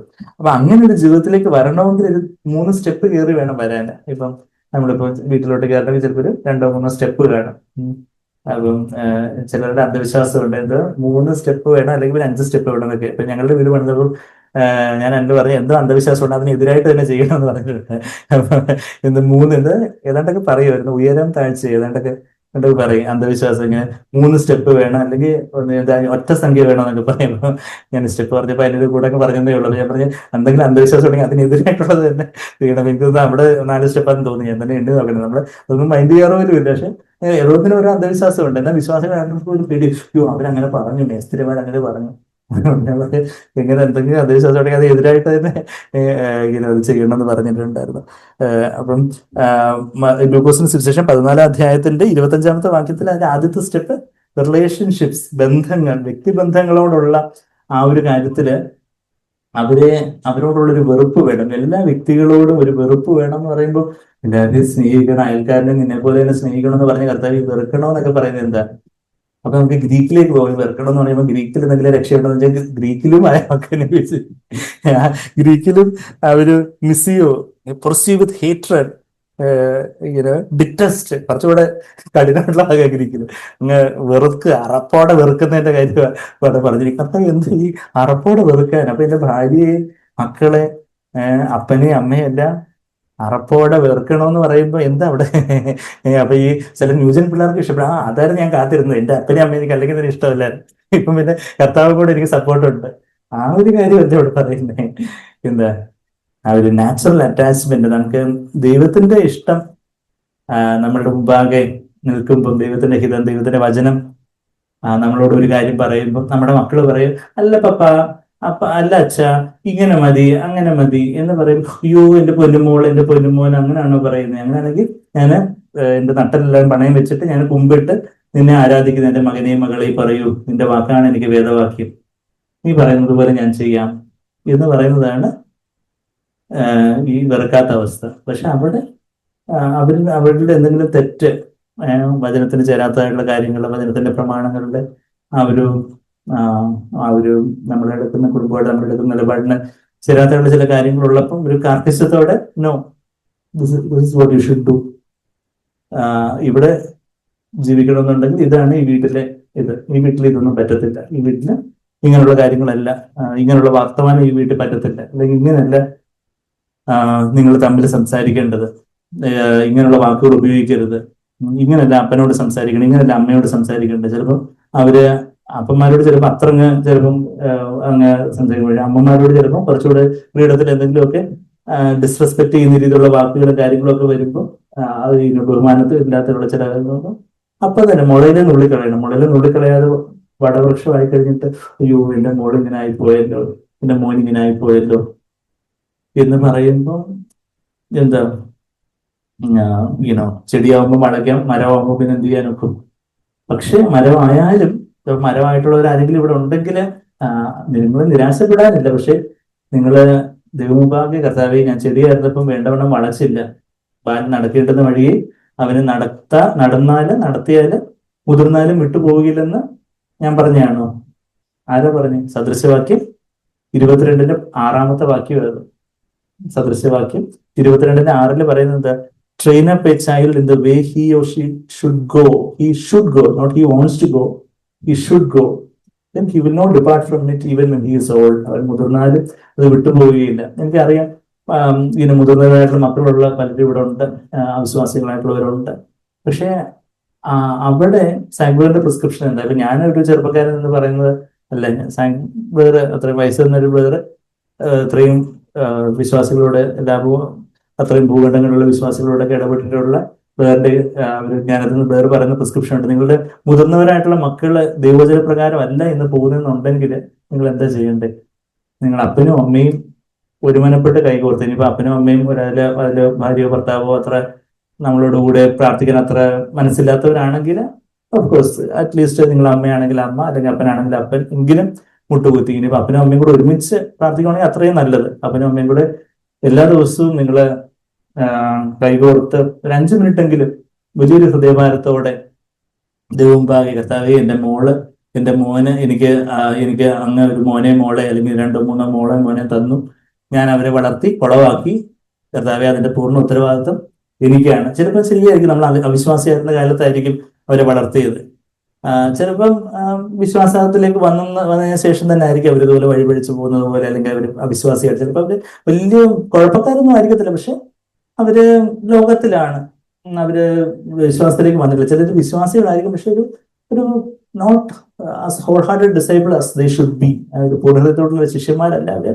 വിശ്വാസികളാണ്, സ്നാനപ്പെട്ടു, അങ്ങനെയുള്ള എല്ലാവരും വലിയ കുഴപ്പമൊന്നുമില്ല എന്നുള്ളതിലല്ല, മറിച്ച് അവര് കർത്താവെ അവര് ഹോൾ ഹാർട്ടഡ് ആയിട്ടുള്ള ഡിസൈപ്പിൾ, അവർ പോകേണ്ടുന്ന ആ ഒരു വഴിയിലല്ല ഇന്ന് പോകുന്നത്. ശരിക്കും കർത്താവ് അവര് കുറച്ചുകൂടെ തീക്ഷ്ണതയുള്ളവരായിരിക്കേണ്ടതായിട്ടുണ്ട്. സഭയുടെ കാര്യങ്ങളിൽ, ദൈവജനത്തിന്റെ കാര്യങ്ങളിലൊക്കെ കുറച്ചുകൂടെ കർത്താവെ അവര് ഹോൾ ഹാർട്ടഡ് ആയിട്ട് ആവേണ്ടതുണ്ട്. കർത്താവെ അവര് ഞങ്ങൾ വളർത്തിയതിന്റെ കുറ്റമാണ്. ശരിയാണ്, ചിലപ്പോൾ നമ്മൾ അവിശ്വാസിയായിരുന്ന കാലത്തായിരിക്കും അവരെ വളർത്തിയത്, സാരമില്ല. പക്ഷെ എങ്കിലും അപ്പോഴും കർത്താവ് ഞാൻ അവിശ്വാസിയായിരുന്ന കാലത്താണ് വളർത്തി, അതുകൊണ്ട് എന്നോട് എനിക്ക് വേറെ കൺസെഷൻ തരണേന്നൊന്നും അല്ല പറയട്ടെ. മറിച്ച് അവിശ്വാസിയായിരുന്ന കാലത്തും അവിശ്വാസികളായിട്ടുള്ള എത്രയോ പേരുടെ മക്കള് ഇന്ന് വിശ്വാസത്തിലേക്ക് വന്നിട്ടുള്ളവരുണ്ട്. അല്ലെങ്കിൽ അവര് ദൈവനാമത്തിന് അപമാനമില്ലാത്ത രീതിയിൽ ജീവിക്കുന്നവരുണ്ട്. പക്ഷെ ഏതൊരു അവസ്ഥയിലാണെങ്കിലും കർത്താവ് ഞങ്ങള് വേണ്ടുന്ന വണ്ണം അവര് വളർത്തിയില്ല. നമ്മൾ ആരും പെർഫെക്റ്റ് പേരൻസ്, ഇവിടെ ഇരിക്കുന്നവരോ നിൽക്കുന്നവരോ ആരെങ്കിലും പെർഫെക്റ്റ് ആയിട്ടുള്ള ഫാദറും മദറും ആരെങ്കിലും ഉണ്ടോ? ഞാനല്ല. നമ്മൾ ആരും ഈ ലോകത്തിലെ ഒരു ഫാദറും മദറും പെർഫെക്റ്റ് അല്ല. പക്ഷെ പലപ്പോഴും അവരുടെ ആ മാതാവ് പിതാവ് എന്നുള്ള നിലയിലുള്ള അവരുടെ ഉത്തരവാദിത്വത്തിലുള്ള കുറവ്, വീഴ്ച സമ്മതിക്കാൻ പല പേരൻസിനും ഭയങ്കര ഞങ്ങൾ അങ്ങനെ അല്ലാതെ പറയും, ഞാൻ ഏറ്റവും പെർഫെക്റ്റ് ആയിട്ട് എന്റെ കുഞ്ഞിനെ വളർത്തിയത്, പക്ഷെ കുഞ്ഞങ്ങ് തെറ്റിപ്പോയെന്നേ ഉള്ളൂ. എന്നുവെച്ചാൽ ദൈവവചനം തെറ്റാന്നാ പറയുന്നവര്. ഞാൻ ഏറ്റവും നന്നായിട്ട് അവരെ അങ്ങ് ട്രെയിൻ അപ്പ് ചെയ്തു, പക്ഷെ വളർന്നു വന്നപ്പോൾ അവരങ്ങ് അവിടെ വഴിയെ പോകുന്നു. സദൃശവാക്യം 22-6 വാക്യം 22-6 വാക്യമൊന്നും ഞങ്ങളുടെ ബൈബിളിലൊന്നും ഇല്ല ബ്രദറെ. അതൊക്കെ ഞങ്ങളുടെ ബൈബിളിൽ ഞങ്ങൾ വൈറ്റ്നർ വെച്ച് തുടച്ചു കളഞ്ഞിരിക്കുക. ആ വാക്യമൊന്നും ഞങ്ങളുടെ ബൈബിളിൽ ഇല്ല എന്ന് പറയുക അവര്. പക്ഷെ whole world be a liar but God is true എന്ന് റോമർ 3 പറയുന്നത് പോലെ മുഴു ലോകവും കള്ളം ഭോഷ്ക് പറഞ്ഞാലും ദൈവവചനം പറയുന്ന സത്യമാണ്. പക്ഷെ ആ മാതാപിതാക്കൾ അവര് അവര് കൈകോർത്ത് കർത്താവേ എന്റെ മകന്, എന്റെ മകള്, കർത്താവ് ഞങ്ങളുടെ അറിവില്ലായ്മയുടെ കാലത്ത് അറിയേണ്ടുമെന്ന് അവിടുത്തെ വചനത്തെ അറിയത്തില്ലായിരുന്നു, ആ പ്രമാണങ്ങളെ അറിയത്തില്ലായിരുന്നു, ഞങ്ങളുടെ പോഷത്വത്തില് പല കാര്യങ്ങളും പല തെറ്റായിട്ടുള്ള രീതിയിൽ ഞങ്ങൾ കർത്താവെ അറിവില്ലാതെ പോയി, ഞങ്ങളോട് ക്ഷമിക്കണേ കർത്താവെ. ആ ഒരു പൂർണ്ണ ഉത്തരവാദിത്വം ആ മാതാപിതാക്കൾ ഏറ്റെടുത്ത്, കർത്താവെ എന്റെ മകൻ, എന്റെ മകൾ ഇന്ന് ദൈവവഴിയിലല്ല, അവരൊരു പൂർണ്ണതയോടുള്ള ശിഷ്യനല്ല. ഞാൻ ഈ പറയുന്നത് ശിഷ്യത്തിന് 1-ാമത്തെ പടിയായി പറയുന്നത്. ഈ 1-ാമത്തെ പടി റിലേഷൻഷിപ്സ്, നമ്മുടെ മക്കളോടുള്ള ബന്ധത്തിലുള്ള നമ്മൾക്ക് ആ ഒരു ഉത്തരവാദിത്തത്തിലുള്ള കാര്യങ്ങൾ, അത് എന്റെ മോളെ എനിക്ക് വിഷമിപ്പിക്കേണ്ട, എന്റെ മോൻ പറയുന്നതോ അതാണ് എനിക്ക് വേദവാക്യം, അങ്ങനെയാണെന്നുണ്ടെങ്കിൽ പിന്നെ നമ്മളിപ്പം ഇവിടെ തന്നെ നിങ്ങൾ ആരെങ്കിലും ഇറങ്ങിപ്പോണെങ്കിലും പോവാം. എന്നുവെച്ചാൽ ബാക്കി ഇതിനെക്കുറിച്ചുള്ള കാര്യങ്ങളാണ് പറയുന്നത്. ശിഷ്യത്വത്തിന്റെ ബാക്കി പടികളൊന്നും പിന്നെ കയറേണ്ട ആവശ്യമില്ല. എന്നുവെച്ചാൽ ആദ്യത്തെ പടി തന്നെ ഈ ബന്ധങ്ങളെ കുറിച്ചുള്ള കാര്യം. പക്ഷെ നമുക്ക് അതുപോലെ ഒരു ഉത്തരവാദിത്വം പോലെ കർത്താവേ എനിക്ക് ഈവൻ സാക്ബർ പറയുന്ന കേട്ടിട്ടില്ല, ബ്രദറിന്റെ ഒരു മകന് ഒരിക്കലും ബ്രദറിനോട് കള്ളം പറഞ്ഞ് സ്കൂളിൽ സ്പോർട്സ് ഐറ്റത്തിന് കണ്ട് പങ്കെടുക്കാൻ പോയി തിരിച്ചു വന്നപ്പം ബ്രദർ കണ്ടുപിടിച്ചു. ബ്രദറപ്പം ആ മോനെ ചേർത്ത് പിടിച്ച് പ്രാർത്ഥിച്ചത് കർത്താവേ ഒരു പിതാവെന്ന നിലയിൽ ഞാൻ എവിടെ പരാജയപ്പെട്ടെന്നുള്ളത് എനിക്ക് കാണിച്ചു തരണം. അതുകൊണ്ട് എന്റെ മകൻ എന്നോട് കള്ളം പറയാൻ തക്കവണ്ണം, അല്ലെങ്കിൽ അവനത് നേരോടെ കാര്യങ്ങൾ പറയാതിരിക്കാൻ തക്കവണ്ണം എവിടാണ് കർത്താവെ ഒരു പിതാവെന്ന നിലയിൽ ഞാൻ പരാജയപ്പെട്ടതെന്നുള്ളത് എനിക്ക് കാണിച്ചതാ. അതിനായിട്ട് ഞാൻ മാനസാന്തരപ്പെടുന്നു എന്ന് പറഞ്ഞ് ബ്രദർ കരഞ്ഞുകൊണ്ട് ആ മോനെ ഇങ്ങനെ ചേർത്ത് പിടിച്ച് പ്രാർത്ഥിച്ചു. അപ്പൊ ആ മകൻ പിന്നീട് അതിനോട് പറഞ്ഞിട്ടുള്ളത്, വേറെ പറഞ്ഞിട്ടുള്ള എല്ലാ അടികളെക്കാട്ടിലും ഏറ്റവും വലിയ അടിയായിരുന്നു ആ ഒരു അടി. അന്ന് അത് യഥാർത്ഥത്തിലൊരു വലിയ മനസ്സാണ്. അതിനു മുമ്പ് ശരി കർക്കശത്തോട് നിൽക്കേണ്ട സമയത്തെല്ലാം ബ്രദർ അതുപോലെ നിന്നിട്ടുണ്ട്. ആ ഒരു സമയത്ത് ആ ഒരു പിതാവ് എന്ന നിലയിൽ തന്റെ പരാജയം താൻ അവിടെ ഒത്തുകൊണ്ടു, തമിഴിൽ പറയുവാണെങ്കിൽ എന്ന് പറഞ്ഞാൽ ഏറ്റു പറഞ്ഞു, കൺഫസ് ചെയ്തു. നമുക്ക് മാതാപിതാക്കൾക്ക് ഭയങ്കര വിഷമവും, ഞാൻ വലിയ പെർഫെക്റ്റ് പിതാവാണ്, ഞാൻ പെർഫെക്റ്റ് മാതാവാണ്, കുഞ്ഞുങ്ങളാ തെറ്റിപ്പോകുന്നു. നോ വണ്ടർ ദേ തെറ്റിപ്പോകും, അവര് തെറ്റിപ്പോയിക്കൊണ്ടേയിരിക്കും. പക്ഷെ നമ്മളിപ്പോ ഉത്തരവാദിത്തം എടുത്ത കർത്താവേ, എന്റെ മകനെ, എന്റെ മകള് ഇന്ന് അവരൊരു ചിലർ വിശ്വാസികളായിരിക്കും, പക്ഷെ അവരൊരു സത്യോപദേശം, പൂർണ്ണമായിട്ടുള്ളൊരു സത്യമായിട്ടുള്ള ഉപദേശത്തിലും കാര്യങ്ങളിലും അല്ല, അവരെങ്ങനെ ഒരു ഉപരിപ്ലവമായിട്ടുള്ള എന്തോ ഒരു ഇങ്ങനെ ഇങ്ങനെ അതുപോലുള്ള ഒരു എന്തോ ഒരു ചത്ത സഭയിൽ ഡെഡ് ഡിനോമിനേഷൻസിലാണ് പോയിക്കൊണ്ടിരിക്കുന്നത്. നമുക്കൊരു മാനസാന്തരം, കർത്താവേ അവിടെ ഒരു കരച്ചില്, കർത്താവേ നിങ്ങളുടെ യെരൂശലേം പുത്രന്മാരെ നിങ്ങളുടെ മക്കളെ കുറിച്ച് കരയാനാ പറഞ്ഞിരിക്കുന്നത്. അവർ അപ്പനമ്മമാരുടെ ഉത്തരവാദിത്തം മക്കളെ കുറിച്ച് കരച്ചിൽ. അപ്പൊ അതാ ഈ ശിഷ്യത്വത്തിന് ഒന്നാമത്തെ പടി, അപ്പനമ്മമാർക്ക് മക്കളോടുള്ള ബന്ധത്തില് ഉള്ള ഒരു കാര്യം ഞാൻ ഈ പറഞ്ഞു വരുന്നത്. അപ്പൊ അത് നിങ്ങൾ അതുപോലെ അപ്പനും അമ്മയും അതുപോലെ കൈകോർത്ത് പ്രാർത്ഥിക്കുവാണെങ്കിൽ ഇപ്പൊ തന്നെ ഞങ്ങളുടെ ഇങ്ങനെ കുഞ്ഞുങ്ങളോടുള്ള ബന്ധത്തിന്റെ അത്രയും മാതാപിതാക്കളോട് ബന്ധമില്ല എങ്കിൽ പോലും മാതാപിതാക്കൾക്ക് വേണ്ടി, ഞങ്ങളുടെ പേരൻസിന് വേണ്ടി, എന്റെ ശ്രീലയുടെ പേരൻസിന് വേണ്ടി ഞങ്ങൾ ഓൾമോസ്റ്റ് എവറി ഡേ ഞങ്ങൾ അവർക്ക് വേണ്ടി പ്രാർത്ഥിക്കാറുണ്ട്. ഓൾമോസ്റ്റ് എവറി ഡേ പറയേണ്ടി വരും, തോന്നുന്നു ചില ദിവസങ്ങളിലാണ് മിസ്സായിട്ടുണ്ടോ എന്തോ. പക്ഷെ വർഷങ്ങളായിട്ട് അതിന്റെ വ്യത്യാസം കാണാനുണ്ട്. അതുപോലെ അന്ധകാരം പിടിച്ച ആ ഭവനത്തിൽ എന്തെല്ലാം മാറ്റങ്ങളാണ് വന്നുകൊണ്ടിരിക്കുന്നത്. ശരിയാണ്, അവർ ഇതുവരെ വിശ്വാസത്തിലേക്ക് വന്നിട്ടില്ല, പക്ഷെ നാളെ അവർ വിശ്വാസത്തിലേക്ക് വരും എന്നുള്ള കാര്യത്തിൽ എനിക്ക് യാതൊരു ഡൗട്ടും ഇല്ല. ഞങ്ങളുടെ പേരൻസും ബ്രദേഴ്സ് സിസ്റ്റേഴ്സും എല്ലാം വരുമെന്നാണ് ഞാൻ വിശ്വസിക്കുന്നത്. അത് വർഷങ്ങളായിട്ട് പ്രാർത്ഥിക്കുകയും ആ ഒരു കാര്യത്തോട് നമ്മൾ പ്രാർത്ഥിക്കുമ്പോൾ സംഘം തന്നെ ഞങ്ങളോട് പറഞ്ഞു തന്നിട്ടുള്ള ഒരു പ്രിസ്ക്രിപ്ഷനാണ്. പണ്ട് 2015 ഫെബ്രുവരിയിൽ വലിയൊരു കോൺഫറൻസ് ഉണ്ടായിരുന്നു സാങ്ക്വേറിന്റെ. അപ്പം ബ്രദറിനോട് സാധാരണ നമുക്ക് ഒത്തിരി സമയം സംസാരിക്കാനൊന്നും സമയം കിട്ടത്തില്ല, പക്ഷെ അന്ന് ദിവസമായിട്ട് കുറച്ച് സമയം സാങ്ക്വേറും ആൻസിസ്റ്ററുമായിട്ട് സമയം ചെലവഴിക്കാനെ പറ്റി. അപ്പം ബ്രദർ ഇങ്ങനെ പേരൻസിനോട് പേരൻസിനെ കുറിച്ച് ചോദിക്കും. അപ്പൊ അന്ന് ശരിക്കും പറഞ്ഞ സ്ത്രീകളുടെ പേരൻസ്, കുഞ്ഞുങ്ങൾക്ക് അർപ്പിത ജോസിന് ഇങ്ങനെ 4 മാസമേ ആയിട്ടുള്ളപ്പോ നിങ്ങളാ ഈ വരുന്ന ഇതുപോലെ ബേബി ബാസ്കറ്റ് ഇരിക്കുന്ന സമയമാണ് 2015 ഫെബ്രുവരിയിലെ കാര്യം പറയുന്നത്. അപ്പം ശരിക്കും പറഞ്ഞ സ്ത്രീകളുടെ പേരൻസ് സ്ത്രീകളുടെ മിണ്ടത്ത് പോലും ഇല്ലായിരുന്നു. പപ്പ മാത്രം മിണ്ടും, പക്ഷെ പപ്പ ദേഷ്യപ്പെട്ട് അതുപോലെയുള്ള മാത്രമേ മിണ്ടത്തുള്ളൂ. മമ്മി മിണ്ടാതിരിക്കുന്ന അവസ്ഥയായിരുന്നു അന്ന്, ഇല്ലേ? അത് അപ്പം ബ്രദർ പറഞ്ഞു, എന്താ നിങ്ങള് എല്ലാ ദിവസവും ഒരു ഭാരത്തോടെ എന്നുവെച്ചാൽ നമ്മൾ ഒരിക്കലും ഇതിനെ റിപ്പീറ്റ് ചെയ്ത് പ്രാർത്ഥിക്കാം. നമ്മൾ ഒരു തവണ പ്രാർത്ഥിച്ചാൽ ദൈവം കേൾക്കത്തില്ലേ? പക്ഷെ നിങ്ങൾ ഭാരത്തോടെ നിങ്ങൾ റിപ്പീറ്റ് ചെയ്ത് പ്രാർത്ഥിക്കുന്ന വെച്ചാൽ നിങ്ങൾക്ക് അതൊരു ഭാരം ഉണ്ടെന്ന്. ഭാരത്തോടെ നിങ്ങൾ കൈകോർത്ത് പേരൻസിന് വേണ്ടി പ്രാർത്ഥിക്കണം. എല്ലാ ദിവസവും നിങ്ങൾ കിടക്കുന്നതിന് മുമ്പ് എപ്പോഴാന്ന് വെച്ചാൽ പേരൻസിന് വേണ്ടി ഭാരത്തോടെ അവർക്ക് വേണ്ടി, പേരൻസിന് വേണ്ടി, ശരിക്കും പേരൻസിനോടുള്ള ഉത്തരവാദിത്തം അത്രയും നമുക്ക് സഹോദരങ്ങളുടെ ഉത്തരവാദിത്തം ഇല്ലെങ്കിലും അവർക്ക് എല്ലാം വേണ്ടി എസ്പെഷ്യലി പേരൻസിന് വേണ്ടി, സഹോദരങ്ങൾക്ക് വേണ്ടി എല്ലാം പ്രാർത്ഥിക്കണമെന്ന് പറയുകയും അത് ഞങ്ങളത് അനുസരിക്കുകയും ദിവസം അനുസരിക്കുകയും അതിന്റെ കുറച്ച് പിള്ളേർക്ക് 1.5 വയസ്സായപ്പോഴത്തേക്കും അതിന്റെ ആദ്യത്തെ ഫലം കണ്ടു. അതുവരെ മിണ്ടാതിരുന്ന മമ്മിക്ക് സ്ത്രീകളോട് മിണ്ടണം. അവര് അതിനു മുമ്പ് ഞങ്ങൾ അങ്ങോട്ട് വീട്ടിൽ വരുമെന്ന് പറയുമ്പോൾ വരണ്ടെന്ന് പറയുന്ന ആൾക്കാര് സ്ത്രീകളുടെ വീട്ടിലോട്ട് വരണ്ടെന്ന് പറയുന്ന ആൾക്കാർ, വേറൊന്നും കൊണ്ട് നമ്മൾ ചെയ്ത ക്രിമിനൽ കുറ്റം എന്ന് പറഞ്ഞാൽ വിശ്വാസത്തിൽ കല്യാണം കഴിച്ചു, അല്ലാതെ വേറൊന്നും കൊണ്ടല്ല. അല്ലാതെ ഒളിച്ചോടി പോയതോ അങ്ങനെയുള്ള കാര്യങ്ങളൊന്നും അല്ല, മറിച്ച് ദൈവസഭയുടെ നേതൃത്വത്തിൽ ദൈവഹിതപ്രകാരം ഞങ്ങൾ വിവാഹിതരായി എന്നുള്ളതാണ് ഞങ്ങൾ ചെയ്ത് ക്രിമിനൽ കുറ്റം ഇൻവേർട്ടഡ് കോമയിൽ. അപ്പോ അപ്പം അത് കഴിഞ്ഞിട്ട് പപ്പ വീട്ടിലോട്ട് വരണം എന്ന് പറയും. അത് കഴിഞ്ഞിട്ട് 1.5 വർഷം ആയപ്പോഴത്തേക്കും തന്നെ ഞങ്ങൾ വീട്ടിലോട്ട് ചെല്ലുമ്പോൾ അവിടെ ഉണ്ടായിരുന്ന കാവൊക്കെ പോയി. അപ്പൊ ഈ ഞങ്ങളുടെ പ്രാർത്ഥനയാ അവിടെ കാവൊക്കെ പോകാൻ ഇടയാക്കിയത്. അവിടെ എന്തൊക്കെയോ കാവും ഇതൊക്കെയോ സർപ്പക്കാവ് ഏതാണ്ട് തിരി വെളുത്തുന്നതൊക്കെ ഉണ്ടായിരുന്നു. ഞങ്ങൾ ചെന്നപ്പം അതെല്ലാം അവര് തന്നെ എന്തോ വെട്ടിത്തെളിക്കാൻ ഇടയായി. അന്ധകാരത്തിന്റെ പ്രവർത്തനങ്ങളൊക്കെ മാറിപ്പോയി. അപ്പൊ അങ്ങനെ ഒത്തിരി വ്യത്യാസങ്ങൾ വന്നു. ഇപ്പം തന്നെ അവര് ഒത്തിരി സന്തോഷമായിട്ട് നമ്മളോടുള്ള ബന്ധത്തിൽ വളരെ സന്തോഷത്തോടെ ആയിരിക്കുന്നു. എന്നാലും അവര് ചിലപ്പോൾ പറയും കൊച്ചുങ്ങളെ അവിടെ കൊണ്ട് നിർത്തണം എന്ന് പറയും. ഞങ്ങൾ പറയും നോ, അതൊരിക്കലും പറ്റത്തില്ല. അവിടെ കൊണ്ട് നിർത്തിയാല് അവര് വിഗ്രഹങ്ങളെ വണങ്ങിപ്പിക്കാനും ബാക്കിയുള്ള കാര്യങ്ങളിലേക്കൊക്കെ പോകുന്നുള്ള കാര്യത്തിൽ യാതൊരു സംശയമില്ല. അപ്പൊ ആ കാര്യങ്ങളിലൊക്കെ നമ്മൾ വളരെ കർക്കശമായിട്ട് ഞങ്ങളുടെ കൂടെ തന്നെ നിങ്ങൾ പിള്ളേരെ അങ്ങോട്ട് കൊണ്ടുവരുത്തുള്ളൂ.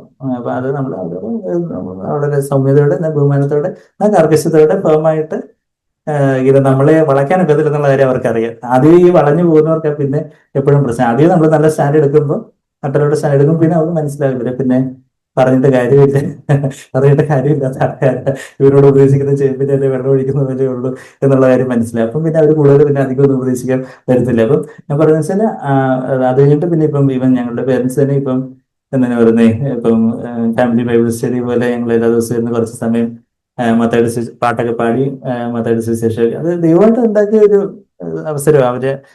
അവര് ഇപ്പോഴും ഇങ്ങനെ അവര് വിശ്വാസത്തിലേക്ക് വന്നിട്ടൊന്നുമില്ല, എന്നാ അവര് അടുത്ത് വരുന്നു. ഞാനത് എന്തിനാ പറയുന്നതെന്ന് വെച്ചാൽ, നിങ്ങൾക്ക് ഓരോരുത്തർക്കും അതുപോലുള്ള ബന്ധുക്കളും ഭാര്യയോ ഭർത്താവോ കുഞ്ഞുങ്ങളോ ഒക്കെ കാണും. പക്ഷെ നമ്മൾ അത് ആ ഒരു വേറെ അന്ന് പറഞ്ഞ ആ ഒരു ഉപദേശം, അത് ഇങ്ങനെ അത് ഒത്തിരി ജീവൻ നൽകി ജീവന്റെ ഉപദേശമായിരുന്നു. അപ്പൊ അപ്പൊ അതാ ഞാനത് പറയുന്നത്. അപ്പൊ ആ ഒരു മക്കൾക്ക് വേണ്ടിയുള്ള ഒരു പ്രാർത്ഥന, ചില അല്ലാതെ മക്കൾ അവരെന്തെങ്കിലുമൊക്കെ അങ്ങ് വരുമായിരിക്കും എന്നുള്ള ഒരു ലാഘവത്തിലല്ല, മറിച്ച് എന്റെ മകള്, എന്റെ മകന് കർത്താവ് ഇന്ന് ദൈവവഴിയിലല്ലെങ്കിലും കർത്താവെ അവരെ മനസ്സിൽ, അതുപോലെ നമ്മൾ ഭാരത്തോടെ കൈകോർത്ത് പിടിച്ച് പ്രാർത്ഥിക്കണം. അത് തീർച്ചയായിട്ടും അവര്, പക്ഷെ നമ്മളുടെ ഭാഗം ന്യായീകരിച്ചുകൊണ്ടിരിക്കുവാണെങ്കിൽ അവർക്ക് നരകത്തിലേക്കുള്ള പാതയായിരിക്കും നമ്മൾ ഒരുക്കി കൊടുക്കുന്നത്. അപ്പൊ അതുകൊണ്ട് നമ്മൾ അതുപോലെ അവരെ ഹോൾ ഹാർട്ടഡായിട്ട് നിൽക്കാൻ വേണ്ടി നമ്മുടെ സഹോദരങ്ങൾക്ക് വേണ്ടി നമുക്ക് എല്ലാവരെയും കുറിച്ച് ചിലപ്പം ഒരുപോലെ ഭാരം കാണണമെന്നില്ല, പക്ഷെ നമുക്ക് അതുപോലെ നമുക്ക് ഭാരം, നമ്മൾ ഓഫ്കോഴ്സ് നമ്മുടെ കുടുംബത്തിലുള്ളവരെ കുറിച്ച് നമ്മൾ ഭാരത്തോട് പ്രാർത്ഥിക്കണം. പിന്നെ നമ്മുടെ ബന്ധുക്കളിലും സുഹൃത്തുക്കളിലും ഒക്കെ. ജോർജ് മുള്ളറിനെ കുറിച്ചാണ് പറഞ്ഞിട്ടുള്ളത് എന്തോ സാക്ബറിന്റെ ഒരു പ്രയറിന്റെ ഒരു ചെറിയൊരു ഷോർട്ട് മെസ്സേജ് RLCF കണ്ട് കുറച്ച് നാൾ മുമ്പ് ഉണ്ടായിരുന്നു. അപ്പൊ അതിന് ജോർജ് മുള്ളറിന്റെ എക്സാമ്പിൾ, ജോർജ് മുള്ളറിന്റെ എന്ന് തോന്നുന്നു വേറെ പറയുന്നൊരു എക്സാമ്പിൾ ഉണ്ട്. അതായത് ജോർജ് മുള്ളറിന് ഒത്തിരി സുഹൃത്തുക്കൾ ഉണ്ടായിരുന്നു, പക്ഷെ 3 സുഹൃത്തുക്കളെ കുറിച്ച് ജോർജ് മുള്ളറിന് വലിയൊരു ഹൃദയഭാരം ഉണ്ടായിരുന്നു. 3 സുഹൃത്തുക്കളെന്നാണ് എന്റെ ഓർമ്മ, എന്നോട് ഇത് കേൾക്കണം. 3 സുഹൃത്തുക്കളെ കുറിച്ച് അതില് ജോർജ് മുള്ളർ എന്ന് പറഞ്ഞ ഒരു ദൈവമനുഷ്യനായിരുന്നു. 1-2 നൂറ്റാണ്ടുകൾക്ക് മുമ്പ് അമേരിക്കയിലാണ് UK-യിലാണ് ജീവിച്ചിരുന്ന ഒരു മനുഷ്യനായിരുന്നു, ദൈവമനുഷ്യനായിരുന്നു, ഒരു വലിയൊരു വിശ്വാസ വീരനായിരുന്നു. അപ്പൊ ആ ജോർജ് മുള്ളർ ഇങ്ങനെ അവർക്ക് വേണ്ടി നിരന്തരമായിട്ട് ആ ഒരു ഹൃദയഭാരം, ബാക്കി ഒത്തിരി പേരുണ്ട്, നമുക്ക് ശരിയാ ഒത്തിരി പേര് നമുക്കുണ്ട്, പക്ഷെ ചിലരെ കുറിച്ച് നമുക്ക് കൂടുതൽ ദൈവം ഒരു ഹൃദയഭാരം തരുന്നു. ചിലരെ കുറിച്ച് പ്രാർത്ഥിക്കാനായിട്ട് നമ്മുടെ ചില ഫ്രണ്ട്സിനെ കുറിച്ചായിരിക്കും, ചില റിലേറ്റീവ്സിനെ കുറിച്ചായിരിക്കും പ്രാർത്ഥിക്കാനും ഒക്കെ ഒരു ഭാരം. അപ്പൊ അദ്ദേഹം അത് പ്രാർത്ഥിച്ചു. എന്താ എത്ര അദ്ദേഹം ജോർജ് മുള്ളർ മരിക്കുന്നതിന് മുമ്പ് തന്നെ അതിനകത്ത് ഇത്ര വർഷം കഴിഞ്ഞപ്പോൾ ഒരാൾ വിശ്വാസത്തിലേക്ക്, ഇത്രയും വർഷങ്ങൾക്ക് മുമ്പ് വേറെ വിശ്വാസത്തിന്, മൂന്നാമത്തെ ആള് ജോർജ് മുള്ളർ മരിച്ചതിന് ശേഷം കുറച്ച് വർഷങ്ങൾക്ക് ശേഷമാണ് മൂന്നാമത്തെ ആള് വിശ്വാസത്തിൽ വന്നതെന്ന് ജോർജ് മുള്ളറിന്റെ ചരിത്രത്തിൽ അത് രേഖപ്പെടുത്തിയിട്ടുണ്ട്. അപ്പൊ അവര് നമുക്ക് ദൈവം ഹൃദയഭാരം തന്ന് പ്രാർത്ഥിക്കുക. നമ്മുടെ മക്കളെ അവരെ കുറിച്ച് നമ്മുടെ ഉത്തരവാദിത്വം, ശരിയാണ്, നമ്മുടെ അറിവില്ലായ്മയുടെ കാലത്ത് നമ്മൾ എല്ലാം കുളവാക്കി കാണും.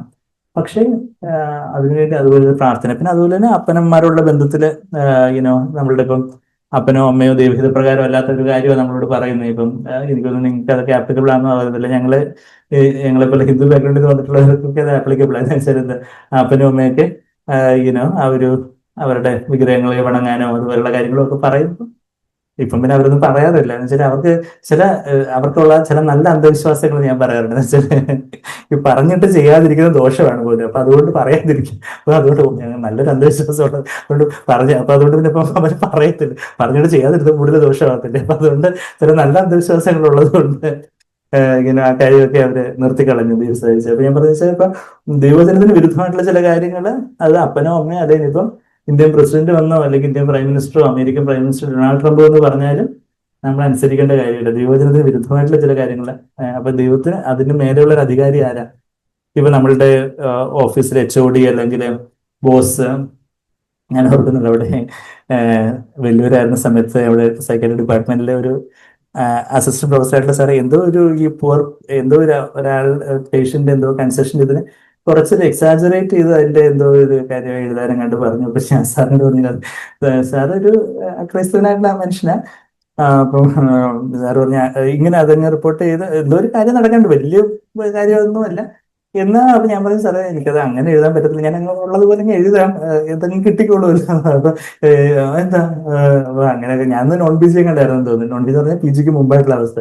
അതൊന്നും അങ്ങനെ ഞാൻ ക്രിസ്ത്യനായി ഫോളോ ക്രൈസ്റ്റ്, അപ്പൊ എനിക്ക് അത് മനസാക്ഷി നിരക്കാത്ത കാര്യം അങ്ങനെ എഴുതുന്ന പ്രയാസമാണ് സാർ. നമുക്ക് സാറൊക്കെ പറഞ്ഞെങ്കിൽ പിന്നീട് സാറിന് എന്നോട് ഭയങ്കര ബഹുമാനവും കാര്യമൊക്കെ ആയിരുന്നു. അങ്ങനെ ഞാൻ പറയുന്നത് നമ്മളൊരു ഓരോ കാര്യത്തിൽ നമുക്ക് മനസാക്ഷി നിരക്കാത്ത കാര്യം നമ്മൾ മേലധികാരി പറഞ്ഞാലും നമ്മൾ ബഹുമാനത്തോടെ സൗമ്യതയോടെ എന്ന ഫേമായിട്ട് ഉറപ്പോടെ നമ്മൾ ചില കാര്യങ്ങളൊക്കെ പറയേണ്ടതായിട്ടുണ്ട്.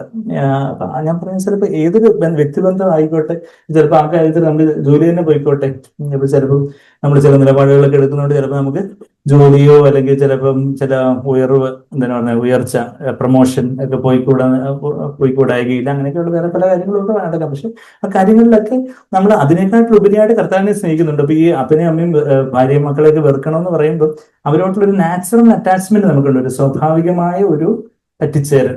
ആ ഓ എന്റെ മോള്, എന്റെ മോന്, ആ നാച്ചുറൽ അറ്റാച്ച്മെന്റ് വിട്ടിട്ട് അവർ കർത്താവ് എനിക്ക് തന്നവരാ, കർത്താവ് എനിക്ക് തന്ന ദാനമാണ് എന്റെ മകനും മകൾ, കർത്താവിനോടാണ് എനിക്ക് ഉത്തരവാദിത്തമുള്ളത്, അപ്പനെന്ന നിലയിൽ, അമ്മയെന്ന നിലയിൽ, അല്ലെങ്കിൽ യുനോ നമുക്ക് ദൈവം തന്ന അപ്പനും അമ്മയും ആ കർത്താവ് തന്നവരാ. അല്ലാതെ അവരെ പ്രസാദിപ്പിക്കുക എന്നുള്ള ഒരു മാൻ പ്ലീസർ, മനുഷ്യനെ പ്രസാദിപ്പിക്കുവാണെങ്കിൽ ദൈവത്തെ ദൈവത്തിന്റെ ദൈവത്തിന്റെ ദാസനായിരിക്കാൻ സാധിക്കുകയില്ല. എവിടെ പറയുന്നു? ഗലാത്യർ 1:10 വാക്യത്തിലാ പറയുന്നത്. ഇങ്ങനെ വാക്യത്തിൽ പോകുന്നില്ല, സമയമില്ലാത്തതുകൊണ്ട്. ഗലാത്യർ 1:10 എന്താ പറയുന്നത്? If you seek to please men, you could not be a bond servant of God. നമ്മുടെ മനുഷ്യനെ പ്രസാദിപ്പിക്കാൻ നിൽക്കുവാണെങ്കിൽ നമുക്ക് ഒരിക്കലും ദൈവത്തിന്റെ ദാസനായിരിക്കാൻ സാധിക്കുകയില്ല. അതുകൊണ്ട് മനുഷ്യരെ പ്രസാദിപ്പിക്കാന്നുള്ളതല്ല നമ്മുടെ അജണ്ട. അങ്ങേ പ്രസാദിപ്പിക്കുക. ചിലരെ നമുക്ക് ഹർട്ട് ചെയ്യേണ്ട വരാം, ചിലരെ നമുക്ക് മുറിപ്പെടുത്തേണ്ടി വരാം. എങ്കിലും നമ്മൾ ഇപ്പൊ കർത്താവ് തന്നെ മറിയം വന്ന് പറയുന്നു കാനായിലെ കല്യാണത്തിന് ചെയ്യാൻ പറയുമ്പോൾ അവിടെ കർത്താവിന്റെ ഒരു കർക്കശമായ നിലപാട്, സ്ത്രീ എനിക്കും നിനക്കും തമ്മിൽ എന്ത്, ശരിയ സ്ത്രീ എന്നുള്ള വാക്ക് ഒരു ബഹുമാനത്തോടുള്ള പദം തന്നെയാണ് അവിടെ ഗ്രീക്കിൽ ഉപയോഗിച്ചിരിക്കുന്നത്. എങ്കിൽ പോലും കർത്താവ് അവിടെ ഒരു സ്ട്രോങ് സ്റ്റാൻഡ് എടുക്കുന്നത്. താൻ മിനിസ്റ്റർ തുടങ്ങി തന്റെ ഒരു പുതിയ ദൗത്യത്തിലേക്കാണ്. ഇപ്പൊ അപ്പനമാർക്ക് കീഴടങ്ങുന്ന ആ ഒരു അവസ്ഥയിലല്ല താനുള്ളതെന്നുള്ള കാര്യം മറിയത്തെ അറിയുക. മറിയ അത്രയും ദൈവഭക്തിയായ താഴ്മയുള്ള ഒരു സഹോദരി എങ്കിൽ പോലും മറിയത്തോട് അത് കർക്കശമായിട്ടുള്ള ചില കാര്യങ്ങൾ പറഞ്ഞതുകൊണ്ട് കർത്താവ് പറഞ്ഞത് നമുക്ക് എത്ര വലിയ ഉദാഹരണമാണ്. അപ്പൊ അതുപോലെ ആ ഒരു ഏതൊരു വ്യക്തിബന്ധം, അതായത് ഇപ്പൊ സാഗ്വേറിന്റെ ഈ ഒരു റിലേഷൻഷിപ്സിന് എക്സാമ്പിൾ വേറെ പറഞ്ഞൊരു ഉദാഹരണമുണ്ട്. ഈ വെറുക്കുക എന്ന് പറയുമ്പോൾ അത് സൂര്യന്റെയും നക്ഷത്രങ്ങളുടെയും ഉദാഹരണം പറയും. എന്ന് പറഞ്ഞാൽ ഇപ്പൊ നമ്മൾ ആകാശത്തിലേക്ക് നോക്ക്, നക്ഷത്രങ്ങൾ എത്ര എണ്ണം ഉണ്ട്? കാണുന്നുണ്ടോ? നക്ഷത്രങ്ങളൊന്നും കാണുന്നില്ല. അപ്പൊ നക്ഷത്രങ്ങളെല്ലാം പോയോ? അവിടെ ഇല്ലേ? രാത്രി ആകുമ്പോഴത്തേക്ക് നക്ഷത്രങ്ങൾ കാണും, പകലാകുമ്പോൾ നക്ഷത്രം കാണാത്തതിന്റെ കാര്യം എന്താ? സൂര്യന്റെ പ്രകാശമുള്ളതുകൊണ്ട്. എന്ന് പറയുന്നത് പോലെ നമുക്ക് ബാക്കിയുള്ള വ്യക്തിബന്ധങ്ങളൊക്കെ ഈ നക്ഷത്രങ്ങൾ മാതിരിയാണ്, നക്ഷത്രങ്ങളുടെ പ്രകാശം മാതിരി. ശരിയാണ്, നമുക്ക് അവരോട് ആ ഒരു സ്നേഹമുണ്ട്, കരുതലുണ്ട്. പക്ഷേ കർത്താവിനോടുള്ള സ്നേഹം ആ ഒരു സൂര്യന്റെ പ്രകാശം പോലെ അതീവ തീവ്രമാവുമ്പോൾ കർത്താവിന്റെ സ്നേഹത്തോട് കമ്പയർ ചെയ്യുമ്പോൾ ഇത് സസിഫ് മറ്റേതൊന്നും പ്രകാശവേ അല്ല എന്ന് തോന്നിക്കത്തക്കവണ്ണം ഉള്ളൊരു കമ്പാരിസൺ. നമ്മൾ ഇതേ പോർഷൻ നമ്മൾ മത്തായി 10 വായിക്കുമ്പോൾ അവരെക്കാൾ അപ്പനെയും അമ്മയേക്കാൾ ഉപരി, മക്കളെക്കാൾ ഉപരി എന്നെ സ്നേഹിക്കുന്നുവെങ്കിൽ നിങ്ങൾ എന്റെ ശിഷ്യനായിരിക്കാൻ യോഗ്യതയില്ല എന്നുള്ള കാര്യം പറയുന്നുണ്ട്. അപ്പൊ ആ ഒരു കാര്യത്തിൽ ഇപ്പം ചില യൗവനക്കാർക്ക് ചില ഫ്രണ്ട്സ്, ലവർ, എന്റെ റിലേഷൻഷിപ്പ്, എന്റെ കാമുകൻ, കാമുകി, അല്ലെങ്കിൽ എന്റെ എന്താണ് പറയുന്നത്, ഫ്രണ്ട്സ്, എന്റെ ഫ്രണ്ട്സ്, അവരെ എനിക്ക് പിണക്കാൻ പറ്റത്തില്ല, അവരാണ് എന്റെ ദൈവം. അവർക്ക് വിഷമം ഉണ്ടാവുമോ? എന്റെ കാമുകന്, എന്റെ കാമുകിക്ക് വിഷമം ഉണ്ടാവുമോ? എന്റെ ഫ്രണ്ടിന്, എന്റെ സുഹൃത്തിന്, എന്റെ കൂട്ടുകാരന്റെ, എന്റെ ചങ്ക് ബ്രോയോ, അങ്ങനെയൊക്കെയല്ലേ പറയുന്നില്ലേ? ചങ്ക് ബ്രോയ്ക്ക് വിഷമം ഉണ്ടാവും. അതുപോലെയൊക്കെയുള്ള ചങ്ക് ബ്രോയ്ക്ക് വിഷമം ഉണ്ടായാലും ഇല്ലെങ്കിലും നോ മാറ്റർ. അവിടെ ഞായറാഴ്ച ഇപ്പൊ തന്നെ ഞാൻ പറഞ്ഞതുപോലെ മറ്റേ ഇവിടെ ഈ ടൂറിന് പോകുന്ന കാര്യത്തിൽ അവിടെ ശ്രീലയുടെ അവിടെ ഡിപ്പാർട്ട്മെന്റിൽ അവർ സാധാരണ പോലെ എല്ലാവരും ഞായറാഴ്ച കുറെ ടൂറിനൊക്കെ പോയി. അപ്പം ശ്രീകല മേഡത്തെ കിട്ടത്തില്ലെന്ന് അവർക്കറിയാം. ശ്രീകല മേഡത്തെയും കൂടെ കൊണ്ടുപോകണമെന്ന് അവർക്കുള്ളപ്പോൾ അവര് തന്നെ ഞായറാഴ്ച അല്ലാത്തൊരു ദിവസം, മെയ് 1-ാം തീയതി ഇപ്പൊ ഒരു ചെറിയൊരു ട്രിപ്പ് പ്ലാൻ ചെയ്തിട്ടുണ്ട്. അപ്പം ഞങ്ങളും കൂടെ ഫാമിലി ആയിട്ട് പോകാനാണ് ചിന്തിക്കുന്നത്. എന്തൊരു വെള്ളിയാഴ്ച മറ്റാന്ന് തോന്നുന്നു. അപ്പൊ നമ്മുടെ മീറ്റിംഗിനൊന്നും അഫക്ട് ചെയ്യാത്ത രീതിയിൽ ഒരു 1 ഡേ ട്രിപ്പ് എന്തോ ഗവീരോട്ടോ മറ്റോ അവർ പോകുന്ന ഒരു കാര്യം. അപ്പൊ ഞാൻ പറഞ്ഞാൽ നമ്മൾ ഇതിനു വേണ്ടി പ്രോജക്റ്റോ അപ്പൊ ഞായറാഴ്ച അതിന്റെ കാര്യത്തിൽ എന്റെ പപ്പയും മമ്മിയും സമ്മതിക്കത്തില്ല. നമ്മൾ അതുപോലെ ഒരു സ്റ്റാൻഡ്, അങ്ങനെയൊക്കെയുള്ള ചില കാര്യങ്ങളിൽ നമ്മളത് സ്റ്റാൻഡ് എടുക്കുമ്പോൾ കുറച്ച് കഴിയുമ്പോൾ അവർക്ക് മനസാക്ഷിക്കത്ത് വരും. ഈ കൊച്ച് അങ്ങനെ ആവുമ്പോൾ അപ്പൊ അതിലെ കാര്യങ്ങളുടെ ചേഞ്ച് വരും. ശരിയാണ്. ഇപ്പൊ ഒരു ഓൾ ഇന്ത്യ എക്സാം ഞായറാഴ്ച വരുന്നു, അത് ആണ്ടിലൊരിക്കൽ വരുന്നൊരു കാര്യം നമുക്കത് മനസ്സിലാവും. പക്ഷെ ഇതിന് റിപ്പീറ്റഡ് ആയിട്ട് ആ വിസിറ്റ്, ഈ പ്രോഗ്രാം, ആ പ്രോജക്റ്റ്, ഈ ക്ലാസ്, ആ ക്ലാസ്, ബാക്കി എല്ലാത്തിനും നമുക്ക് സമയമുണ്ട്. ഫോൺ വിളിക്കാനും കല്യാണത്തിന് പോകാനും ബാക്കി എല്ലാത്തിനും നമുക്ക് സമയമുണ്ട്. പക്ഷെ ബാക്കി ഞായറാഴ്ച ചർച്ച പിന്നെ ഓൺലൈനായിട്ട് വേണമെങ്കിൽ അറ്റൻഡ് ചെയ്യാം. അത്രയ്ക്ക് നിർബന്ധമാണെങ്കിൽ ഞാൻ അറ്റൻഡ് ചെയ്തോളാം. എന്നുള്ളൊരു മനോഭാവമാണെങ്കിലും നമുക്ക് പിന്നെ കൂടുതലൊന്നും പറയാനില്ല. ഇപ്പൊ നമ്മളാരെയും കഴുത്തിന് പിടിച്ച് വിളിക്കുന്ന കാര്യമില്ല, പക്ഷെ പറയേണ്ടുന്ന കാര്യം പച്ചയ്ക്ക് പറയും. പക്ഷെ കേൾക്കാൻ ചെറിയതൊരു കേൾക്കും, ബാക്കിയുള്ളവർക്ക് എന്നോട് ദേഷ്യം തോന്നുമായിരിക്കും. പക്ഷെ ദേഷ്യം തോന്നേണ്ട ഒരു ദേഷ്യം തോന്നട്ടെ, അത് കുഴപ്പമൊന്നുമില്ല. എനിക്ക് എല്ലാവരും എന്നെ ദേഷിച്ചാലും എനിക്ക് കുഴപ്പമില്ല. പക്ഷെ എനിക്കിപ്പോ ആരെയും കട്ട് ചെയ്യുന്നതിൽ കുഴപ്പമില്ല. മറിച്ച് പറയാനുള്ള കാര്യങ്ങൾ ഞാൻ പറയും. അതായത് കർത്താവിന്റെ പ്രമാണങ്ങൾ, സഭായോഗങ്ങൾ ഉപേക്ഷിക്കുന്ന ആ ഒരു മനോഭാവം, അതാണ് ഈ എബ്രായർ 10:24, 25. കഴിഞ്ഞ ദിവസവും ഞാൻ നമ്മുടെ ചർച്ചിലുള്ളതല്ല, നമ്മുടെ ഈ ലോക്കൽ ചർച്ചിലുള്ളതല്ല, ഒരു സഹോദരനോട് സംസാരിച്ചപ്പോ മകന് എന്താ മോന് അവിടെ സഭയിൽ പോകുന്ന ഒത്തിരി ദൂരമാണ്. ഞാൻ പറഞ്ഞു, ആമ്പിള്ളേർക്ക് എന്ത് ദൂരമാണ് വേറെ, എന്ത് ദൂരമാണ് അവർക്ക്? വേറെ എന്തെങ്കിലും വല്ല ഇന്റർവ്യൂ കാര്യങ്ങളുണ്ടെങ്കിൽ പോകാൻ, അവർക്ക് വല്ല എക്സ്കർഷൻ പോകാനുണ്ടെങ്കിൽ ദൂരമുണ്ടോ? അപ്പൊ അവനെ ഞായറാഴ്ച എനിക്ക് കിടന്ന് ഉറങ്ങും, ഓൺലൈനായിട്ട് പോലും അറ്റൻഡ് ചെയ്യുന്നില്ലേ, എന്തുവാ പിന്നെ? ഞാൻ വളരെ കർക്കശമായിട്ട് പറയും, എന്നെക്കാളും മുതിർന്ന സഹോദരന. പക്ഷെ ഇതിനോട് സംസാരിച്ച് വരുമ്പോൾ ഇങ്ങനെയുള്ള കാര്യമാണ് എനിക്ക് ഇങ്ങനെയൊക്കെ പറയാനേ അറിയത്തുള്ളൂ. ഈ സന്ദീപനോട് സംസാരിച്ച് ഇങ്ങനെ കൊളവാന്ന് പറഞ്ഞാൽ ചിലപ്പോൾ എന്നെ, പക്ഷെ ആ സഹോദരൻ അങ്ങനെയല്ല, അദ്ദേഹം നല്ല എറണാകുളം എടുത്തു. ഞാൻ പറഞ്ഞ വെച്ചാല് നമുക്കിപ്പം വേറെ ആരെയും പ്രസാദിപ്പിച്ചുകൊണ്ടിരിക്കാനല്ല, കാര്യങ്ങൾ പറയുന്ന സമയത്ത് നമ്മൾ ആ ഹൃദയഭാരം ആ ഒരു ചർച്ച് മീറ്റിംഗ് എന്തെങ്കിലും ഒരു കാരണത്തെ മിസ്സാവുന്ന ഒരു കാര്യമല്ല. നമ്മൾ എബ്രായർ 10 ആ വാക്യം എന്താ, ഒരു ഒരു ഉപേക്ഷ വിചാരിക്കുന്ന ഒരു കാര്യം. എബ്രായർ 10 അതൊരു വെറും സിമ്പിൾ ആയിട്ടുള്ള ഒരു കാര്യമാണ്. അതിനെക്കാട്ട് വലിയ വലിയ കാര്യങ്ങളാ ദൈവവചനത്തിൽ പറയുന്ന കാര്യങ്ങൾ. എബ്രായർ 10 24, 25 ഞാൻ പറയുന്നതിന്റെ കാര്യം 24 മലയാളത്തില്, 25 ഇംഗ്ലീഷില്. ചിലർ ചെയ്യുന്നത് പോലെ, അന്ന് 1-ാം നൂറ്റാണ്ടിൽ ഇത് തന്നെ, ചിലർ ചെയ്യുന്നത് പോലെ. പലർന്ന് എന്തായാലും പറഞ്ഞില്ലല്ലോ, ചിലർ പറഞ്ഞത് കുറച്ച് പേര്. ചിലർ ചെയ്യുന്നത് പോലെ നമ്മുടെ സഭായോഗങ്ങളെ ഉപേക്ഷിക്കാതെ, അവർ ഉപേക്ഷിക്കുന്ന ഒരു മനോഭാവം, ആ ഒരു ഫൊസൈക്കിങ്. എന്തെങ്കിലും നമുക്കിപ്പം ICUയിൽ അഡ്മിറ്റ് ആയിപ്പോയി, അപ്പൊ അത് നമ്മളത് ഉപേക്ഷിക്കുന്നതല്ല, മറിച്ച് അപ്പോഴത്തെ ഒരു സാഹചര്യം, നമ്മളിപ്പം കർത്താവിനായിട്ട് കർത്താവിനെ സൂചിച്ചിരുന്ന ജയിലിൽ അടയ്ക്കപ്പെട്ടു, അതാ നമ്മൾ ഉപേക്ഷിക്കുകയല്ല. അല്ലെങ്കിൽ യോഹന്നാൻ പത്മോസ് ദ്വീപിലായി. ദൈവത്തിന് അത്ര പ്രാക്ടിക്കൽ എന്ന് പറയാം. ചിലപ്പോൾ നമ്മളുടെ ചില അതുപോലെ ഇനോവേറ്റബിൾ ആയിട്ടുള്ള എന്തെങ്കിലും ഒരു അതൊരു ഒഴിവെന്നുള്ള നിലയിലല്ല, അങ്ങനെയൊക്കെ. പക്ഷെ ആ ഒരു ഉപേക്ഷ വിചാരിക്കുന്ന ഒരു കാര്യം, ആ ഒരു ഫൊസൈക്കിങ്, ഉപേക്ഷിക്കാതെ തമ്മിൽ പ്രബോധിപ്പിച്ചുകൊണ്ട് സ്നേഹത്തിന് സൽപ്രവർത്തികൾ ഉത്സാഹം വർദ്ധിപ്പിക്കുവാൻ എന്നുള്ളൊരു കാര്യം. അപ്പൊ അതൊരു അതൊക്കെ ഒരു ചെറിയ കമാൻഡ്മെന്റ് ആയ സഭായോഗങ്ങളുടെ കാര്യങ്ങളൊക്കെ. ഇപ്പൊ ഞാൻ പറഞ്ഞതെന്ന് വെച്ചാൽ ആ കാര്യങ്ങളിലൊക്കെ ഒരു മനോഭാവം, അതാ ആ ഒരു വ്യക്തിബന്ധങ്ങളുടെ കാര്യം, റിലേഷൻഷിപ്സ്. ഒന്നാമത്തെ പടി എല്ലാവരും കയറിയെന്ന് വിശ്വസിക്കുന്നു. നിങ്ങൾ എല്ലാവരും നിങ്ങളുടെ ആരെയൊക്കെ ആൾക്കാരെ വെക്കണ്ടെന്നുള്ള കാര്യം ലിസ്റ്റ് കിട്ടിയോ എല്ലാവർക്കും? എന്താ നമ്മൾ തിരിച്ച് ലൂക്കോസ് 14 വരുമ്പം, ലൂക്കോസ് 14:26 എന്റെ അടുക്കൽ വരികയും അപ്പനെ ആൾക്കാരെ കൊണ്ടുവെക്കണം, അമ്മയെ കൊണ്ടുവെക്കണം. അപ്പൻ, ഡാഡിക്ക് എന്ത് പറയും, അപ്പനെ ആൾക്കാരയിൽ വെക്കണം, അമ്മയെ ആൾക്കാരെ വെക്കണം. വെച്ചോ? എല്ലാവരും വെച്ചു എന്ന് ഓരോരുത്തരെ വെക്കുന്ന ചിലരുടെ ഇപ്പൊ അപ്പനും അമ്മയൊക്കെ മരിച്ചവര് കാണും. അങ്ങനെയാണെങ്കിൽ കുഴപ്പമില്ല. ജീവനോടുണ്ടെങ്കിൽ അവരേക്ക് ഇപ്പൊ തന്നെ ആൾക്കാരെ വെച്ചു. അപ്പനെ, അമ്മയെ, ഭാര്യയെ വെച്ച്. അപ്പൊ ഭാര്യ വെച്ചെന്ന് പറയുമ്പോൾ ഭർത്താവിനെ കൂടെ വെച്ചോണം ഈ സഹോദരിമാര്. ഭാര്യയെ വെക്കാനേ പറയുള്ളൂ, ഭർത്താവിനെ വെക്കാൻ പറഞ്ഞിട്ടില്ലെന്ന് പറയരുത്. കർത്താവ് അവര് അക്ഷരം കൊല്ലുന്നു, ആത്മാവോ ജീവിപ്പിക്കുന്നു. വചനത്തിന് ആത്മാവ് എന്താ? ആരെ പറഞ്ഞാൽ സ്ത്രീകളെ മുഖത്തോട് നോക്കുക. അപ്പൊ പിന്നെ പുരുഷന്മാരെ മുഖത്തോട് നോക്കുന്നതിന് സ്ത്രീകൾക്ക് ഇല്ലല്ലോ എന്ന് പറയുന്നതിന് അർത്ഥമില്ല. അതിന്റെ ആത്മാവ് എന്താ? ആ ഒരു കാര്യം. അതാ വചനത്തിന്റെ ആത്മാവ്. അപ്പനെയും അമ്മയും ഭാര്യയെയും എന്ന് പറയുമ്പോൾ ഭർത്താവിനെയും അവിടെ ഉണ്ട്. ഭർത്താവിനെ വെച്ചോ. മക്കളെ, എത്ര മക്കളുണ്ടെന്ന് വെച്ചാൽ ഓരോരുത്തരും എണ്ണയായിട്ട്, എന്റെ മൂത്ത മോനെ, മോളെ, മകനെ, ഇളയാളെ എല്ലാരും ഒന്നൊന്നായിട്ട് നിരത്തി ആൾക്കാരെയല്ലേ വെക്കുവാണ്.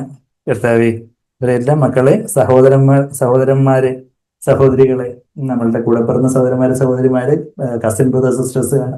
പിന്നെ ഇവ നമ്മുടെ കൂട്ട സഹോദരങ്ങളായാലും ആരുടെയും ഒരു നാച്ചുറൽ അറ്റാച്ച്മെന്റ്, എനിക്ക് ആ ബ്രദറിനെ ഒഫൻഡ് ചെയ്യാൻ പറ്റത്തില്ല. കർത്താവിനെ പ്രസാദിപ്പിക്കാൻ വേണ്ടി എനിക്ക് ലോകത്തിലുള്ള എല്ലാവരെയും ഒഫൻഡ് ചെയ്താലും എനിക്ക് കുഴപ്പമില്ല. ഒഫൻഡ് ചെയ്യാന്ന് വെച്ചാൽ മുറിപ്പെടുത്തിയാലും എനിക്ക് കുഴപ്പമില്ല. കർത്താവിന്റെ ഇഷ്ടം എനിക്ക് ചെയ്യണം. ആ ഒരു റാഡിക്കൽ ആറ്റിറ്റ്യൂഡ്, അതാണ് ഡിസൈപ്പിൾഷിപ്പ്. സഹോദരന്മാരെ, സഹോദരികളെ, പിന്നെ സ്വന്തം ജീവൻ, സ്വന്തം ഇഷ്ടം. നമ്മൾ ആ കാര്യമാണ് എപ്പോഴും ഊന്നി നമ്മുടെ ജീവിതം. ആ സ്വന്തം ഇഷ്ടത്തിൽ നിന്നാണ് ഇതെല്ലാം കൂടെ വരുന്ന, പടർന്ന് പന്തലിച്ച് വരുന്നത്. സ്വന്തം ഇഷ്ടത്തിൽ നിന്നാണ് ഈ ഭാര്യയോടും ഭർത്താവിനോടും അപ്പനോടും മകനോടും ഒക്കെ ഒരു നാച്ചുറൽ അറ്റാച്ച്മെന്റ്, എന്ന് വെച്ചാൽ കർത്താവിനേക്കാട്ടിൽ ഉപരിയുള്ള ഒരു സ്നേഹം. അത് അവിടെ, എന്റെ മോളെ എനിക്ക് ഒഫൻഡ് ചെയ്യാൻ പറ്റത്തില്ല, എന്റെ മോനെ, ആ ഒരു ആറ്റിറ്റ്യൂഡല്ല. മറിച്ച് ആരായാലും കർത്താവെ, അവിടുന്ന് കർത്താവെ എനിക്ക് ഹൃദയത്തില് വചനപ്രകാരം ബോധ്യം തരുന്ന ആ കാര്യങ്ങൾ, ആ നിലപാടുകൾ എനിക്ക് എടുക്കണം. അതിപ്പോ ആർക്ക് എന്ത് തോന്നിയാലും കർത്താവെ, ഞാൻ ഞാൻ നട്ടല് പണയം വെച്ചിട്ടല്ല, നട്ടല് പിശാചിനെ പണയം വെച്ചിട്ട് ആരുടെയും മുമ്പാകെ കുമ്പിടുന്ന ഒരു വിഗ്രഹാരാധിയായിട്ടല്ല, മറിച്ച് കർത്താവേ എനിക്ക് ആ ഒരു ആത്മീയ നട്ടലോടുകൂടി അവിടത്തേക്കായിട്ടൊരു നിലപാടെടുക്കണം. അങ്ങനെ സ്വന്തം ജീവനെയും പകയ്ക്കാതിരിക്കുകയും ചെയ്യുന്നവന് എന്റെ ശിഷ്യനായിരിക്കാൻ കഴിയുകയില്ല. അത് കഴിഞ്ഞിട്ട് സെക്കൻഡ് സ്റ്റെപ്പ് ഓഫ് ഡിസൈപ്പിൾഷിപ്പ് നമുക്ക് 27ാമത്തെ വാക്യം സെക്കൻഡ് സ്റ്റെപ്പായിട്ട് ചിന്തിക്കാം. പിന്നെ 33ാമത്തെ വാക്യവും ചിന്തിക്കാം. 33ാമത്തെ വാക്യം അത് സെക്കൻഡ് സ്റ്റെപ്പ് ഏതാ തേർഡ് സ്റ്റെപ്പ് എന്ന് പറഞ്ഞാൽ തീവ്രത വെച്ച് നോക്കുവാണെങ്കിൽ എന്താ അതിന്റെ ഒരു 33ാമത്തെ വാക്യം സെക്കൻഡ് സ്റ്റെപ്പായിട്ട് വേണമെങ്കിൽ നമുക്ക് പറയാം. 33ാമത്തെ വാക്യം വെച്ചാൽ പൊസിഷൻസ് കഴിഞ്ഞിട്ട് സ്വന്തം ജീവനെ പ്രകടിക്കാൻ ഏറ്റവും പ്രയാസം. അപ്പൊ അതുകൊണ്ട് ബന്ധങ്ങൾ, പിന്നെന്താ പൊസിഷൻസ്, ഇങ്ങനെ പൊസിഷൻസ് എന്ന് പറയുന്നത് നമുക്കുള്ള വസ്തുക്കൾ. 33ാമത്തെ വാക്യം കണ്ടു. അങ്ങനെ തന്നെ നിങ്ങളിൽ ആരെങ്കിലും തനിക്കുള്ളതൊക്കെയും പൊസഷൻസ്, ഹുപാർഖൊണ്ട എന്ന് പറഞ്ഞൊരു ഗ്രീക്ക് പദമാണ് പൊസഷൻസ്. തനിക്കുള്ളതൊക്കെയും വസ്തുവകകൾ, പൊസഷൻസ്. അതാ തനിക്കുള്ളതൊക്കെയും. ഇതേ വാക്യം തന്നെ ലൂക്കോസ് 12:15 ഹുപാർഖൊണ്ട എന്നുള്ള വാക്കുണ്ട്, ആ ഗ്രീക്ക് വാക്ക്. അവിടെ വസ്തുവക എന്നുള്ള അങ്ങനെ ട്രാൻസ്ലേറ്റ് ചെയ്തിരിക്കുന്നത്. ലൂക്കോസ് 12:15 എന്താ പറയുന്നത്? പിന്നെ അവരോട് സകല ദ്രവ്യാഗ്രഹവും സൂക്ഷിച്ചു ഒഴിഞ്ഞുകൊള്ളുവിൻ, ഒരുത്തിന് സമൃദ്ധി ഉണ്ടായില്ല, അവന്റെ വസ്തുവകയല്ല. വസ്തുവക എന്നുള്ള വാക്കാണ് ഉപ്പാർഖൊണ്ട. ഉപ്പാർഖൊണ്ട. അപ്പൊ ആ ഉപ്പാർഖൊണ്ട തന്നെയാണ് ഇവിടെ ലൂക്കോസ് 14:33 അവിടെ വസ്തുവക എന്നാണ് പറഞ്ഞിരിക്കുന്നത്. ഒരു വസ്തുവകയല്ല, അവന്റെ ജീവൻ ആധാരമായിരിക്കുന്നത് എന്ന് പറഞ്ഞു. അപ്പൊ ആ വസ്തുവക അല്ലെങ്കിൽ നമ്മുടെ പൊസഷൻസ് എന്ന് പറയുമ്പോൾ വിലയുള്ള കാര്യങ്ങൾ, നമ്മുടെ വീട്, നമ്മുടെ വസ്തുവകകൾ, നമ്മുടെ മൊബൈൽ. ഇന്നത്തെ ഇപ്പൊ ഏറ്റവും എല്ലാവർക്കും ഭയങ്കര പ്രയാസമുള്ള പൊസഷൻ. ഇപ്പൊ മൊബൈൽ, യൂത്ത് ക്യാമ്പിന് വരുമ്പോൾ മൊബൈൽ ആൾക്കാരെ വെക്കണം അല്ലെ, നിങ്ങൾക്ക് അവിടെ കൊടുക്കണം. എന്റെ മൊബൈൽ എന്റെ ചങ്ക് പൊറിച്ച് കൊടുക്കുന്നതിനെക്കാട്ടി എനിക്ക് പ്രയാസം എന്റെ മൊബൈൽ. അപ്പൊ അതൊക്കെ നല്ല ഒരു ഫാസ്റ്റിംഗ് ഫ്രം ഫുഡ് എന്ന് പറയുന്നത് ഫാസ്റ്റിംഗ് ഫ്രം മൊബൈൽ. കുറച്ച് നേരത്തേക്ക് ശരിയാണ്. ചിലപ്പം ചില ജോലി ആവശ്യമായിട്ടൊക്കെ ഉള്ളവർക്ക് ചിലപ്പോൾ അങ്ങനെ പ്രയാസമുള്ളവർ കാണും.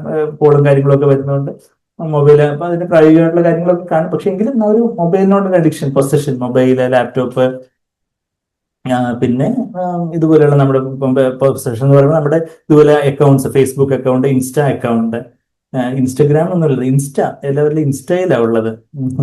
ഇൻസ്റ്റയിൽ കഴിഞ്ഞ ദിവസം നമ്മുടെ എൽഡേഴ്സ് മീറ്റിങ്ങിന് സഹോദരങ്ങൾ പറയുന്നുണ്ടായിരുന്നു, ഇങ്ങനെയുള്ള ഇൻസ്റ്റയിൽ അവര് ഷെയർ ചെയ്യുന്ന പിക്ചേഴ്സിന് ലൈക്കും ഒക്കെ കണ്ട് തല താഴ്ത്തേണ്ട ഗതികേട് വന്നിട്ടുള്ള കാര്യങ്ങളും ഒക്കെ. ഇന്നത്തെ പിള്ളേരുടെ ഓരോ കാര്യങ്ങളും അവര് ഷെയർ ചെയ്യുന്ന ഓരോ സ്ലീവ്ലെസ് പിക്ചേഴ്സും, അതിന്റെ കമന്റ് ചെയ്യുന്ന ഭാഷകളും, അങ്ങനെയൊക്കെയുള്ള എന്തുവാ ഈ സഭയിൽ വലിയ വലിയ കാര്യങ്ങൾ പറയുന്നു. പക്ഷെ ഇൻസ്റ്റയില് നമ്മുടെ യുവജനങ്ങൾ എന്താ ചെയ്യുന്നേ, അവരെ എന്താ നോക്കുന്നേ, എന്താ ലൈക്ക് ചെയ്യുന്നേ, എന്താ ഫോളോ ചെയ്യുന്നേ? മാതാപിതാക്കളും കൂടി ഇൻസ്റ്റയിൽ അക്കൗണ്ട് എടുക്കണമെന്ന് ഞാൻ പറയും. ഞാൻ ഇൻസ്റ്റയിൽ അക്കൗണ്ട് ക്രിയേറ്റ് ചെയ്തിട്ടുണ്ട്, പക്ഷെ ആക്റ്റീവ് അല്ല. എനിക്ക് കുറച്ചുകൂടെ ആക്റ്റീവ് ആകണം, കുറച്ചുകൂടെ എല്ലാവരെയൊക്കെ ആഡ് ചെയ്യാനുണ്ട്.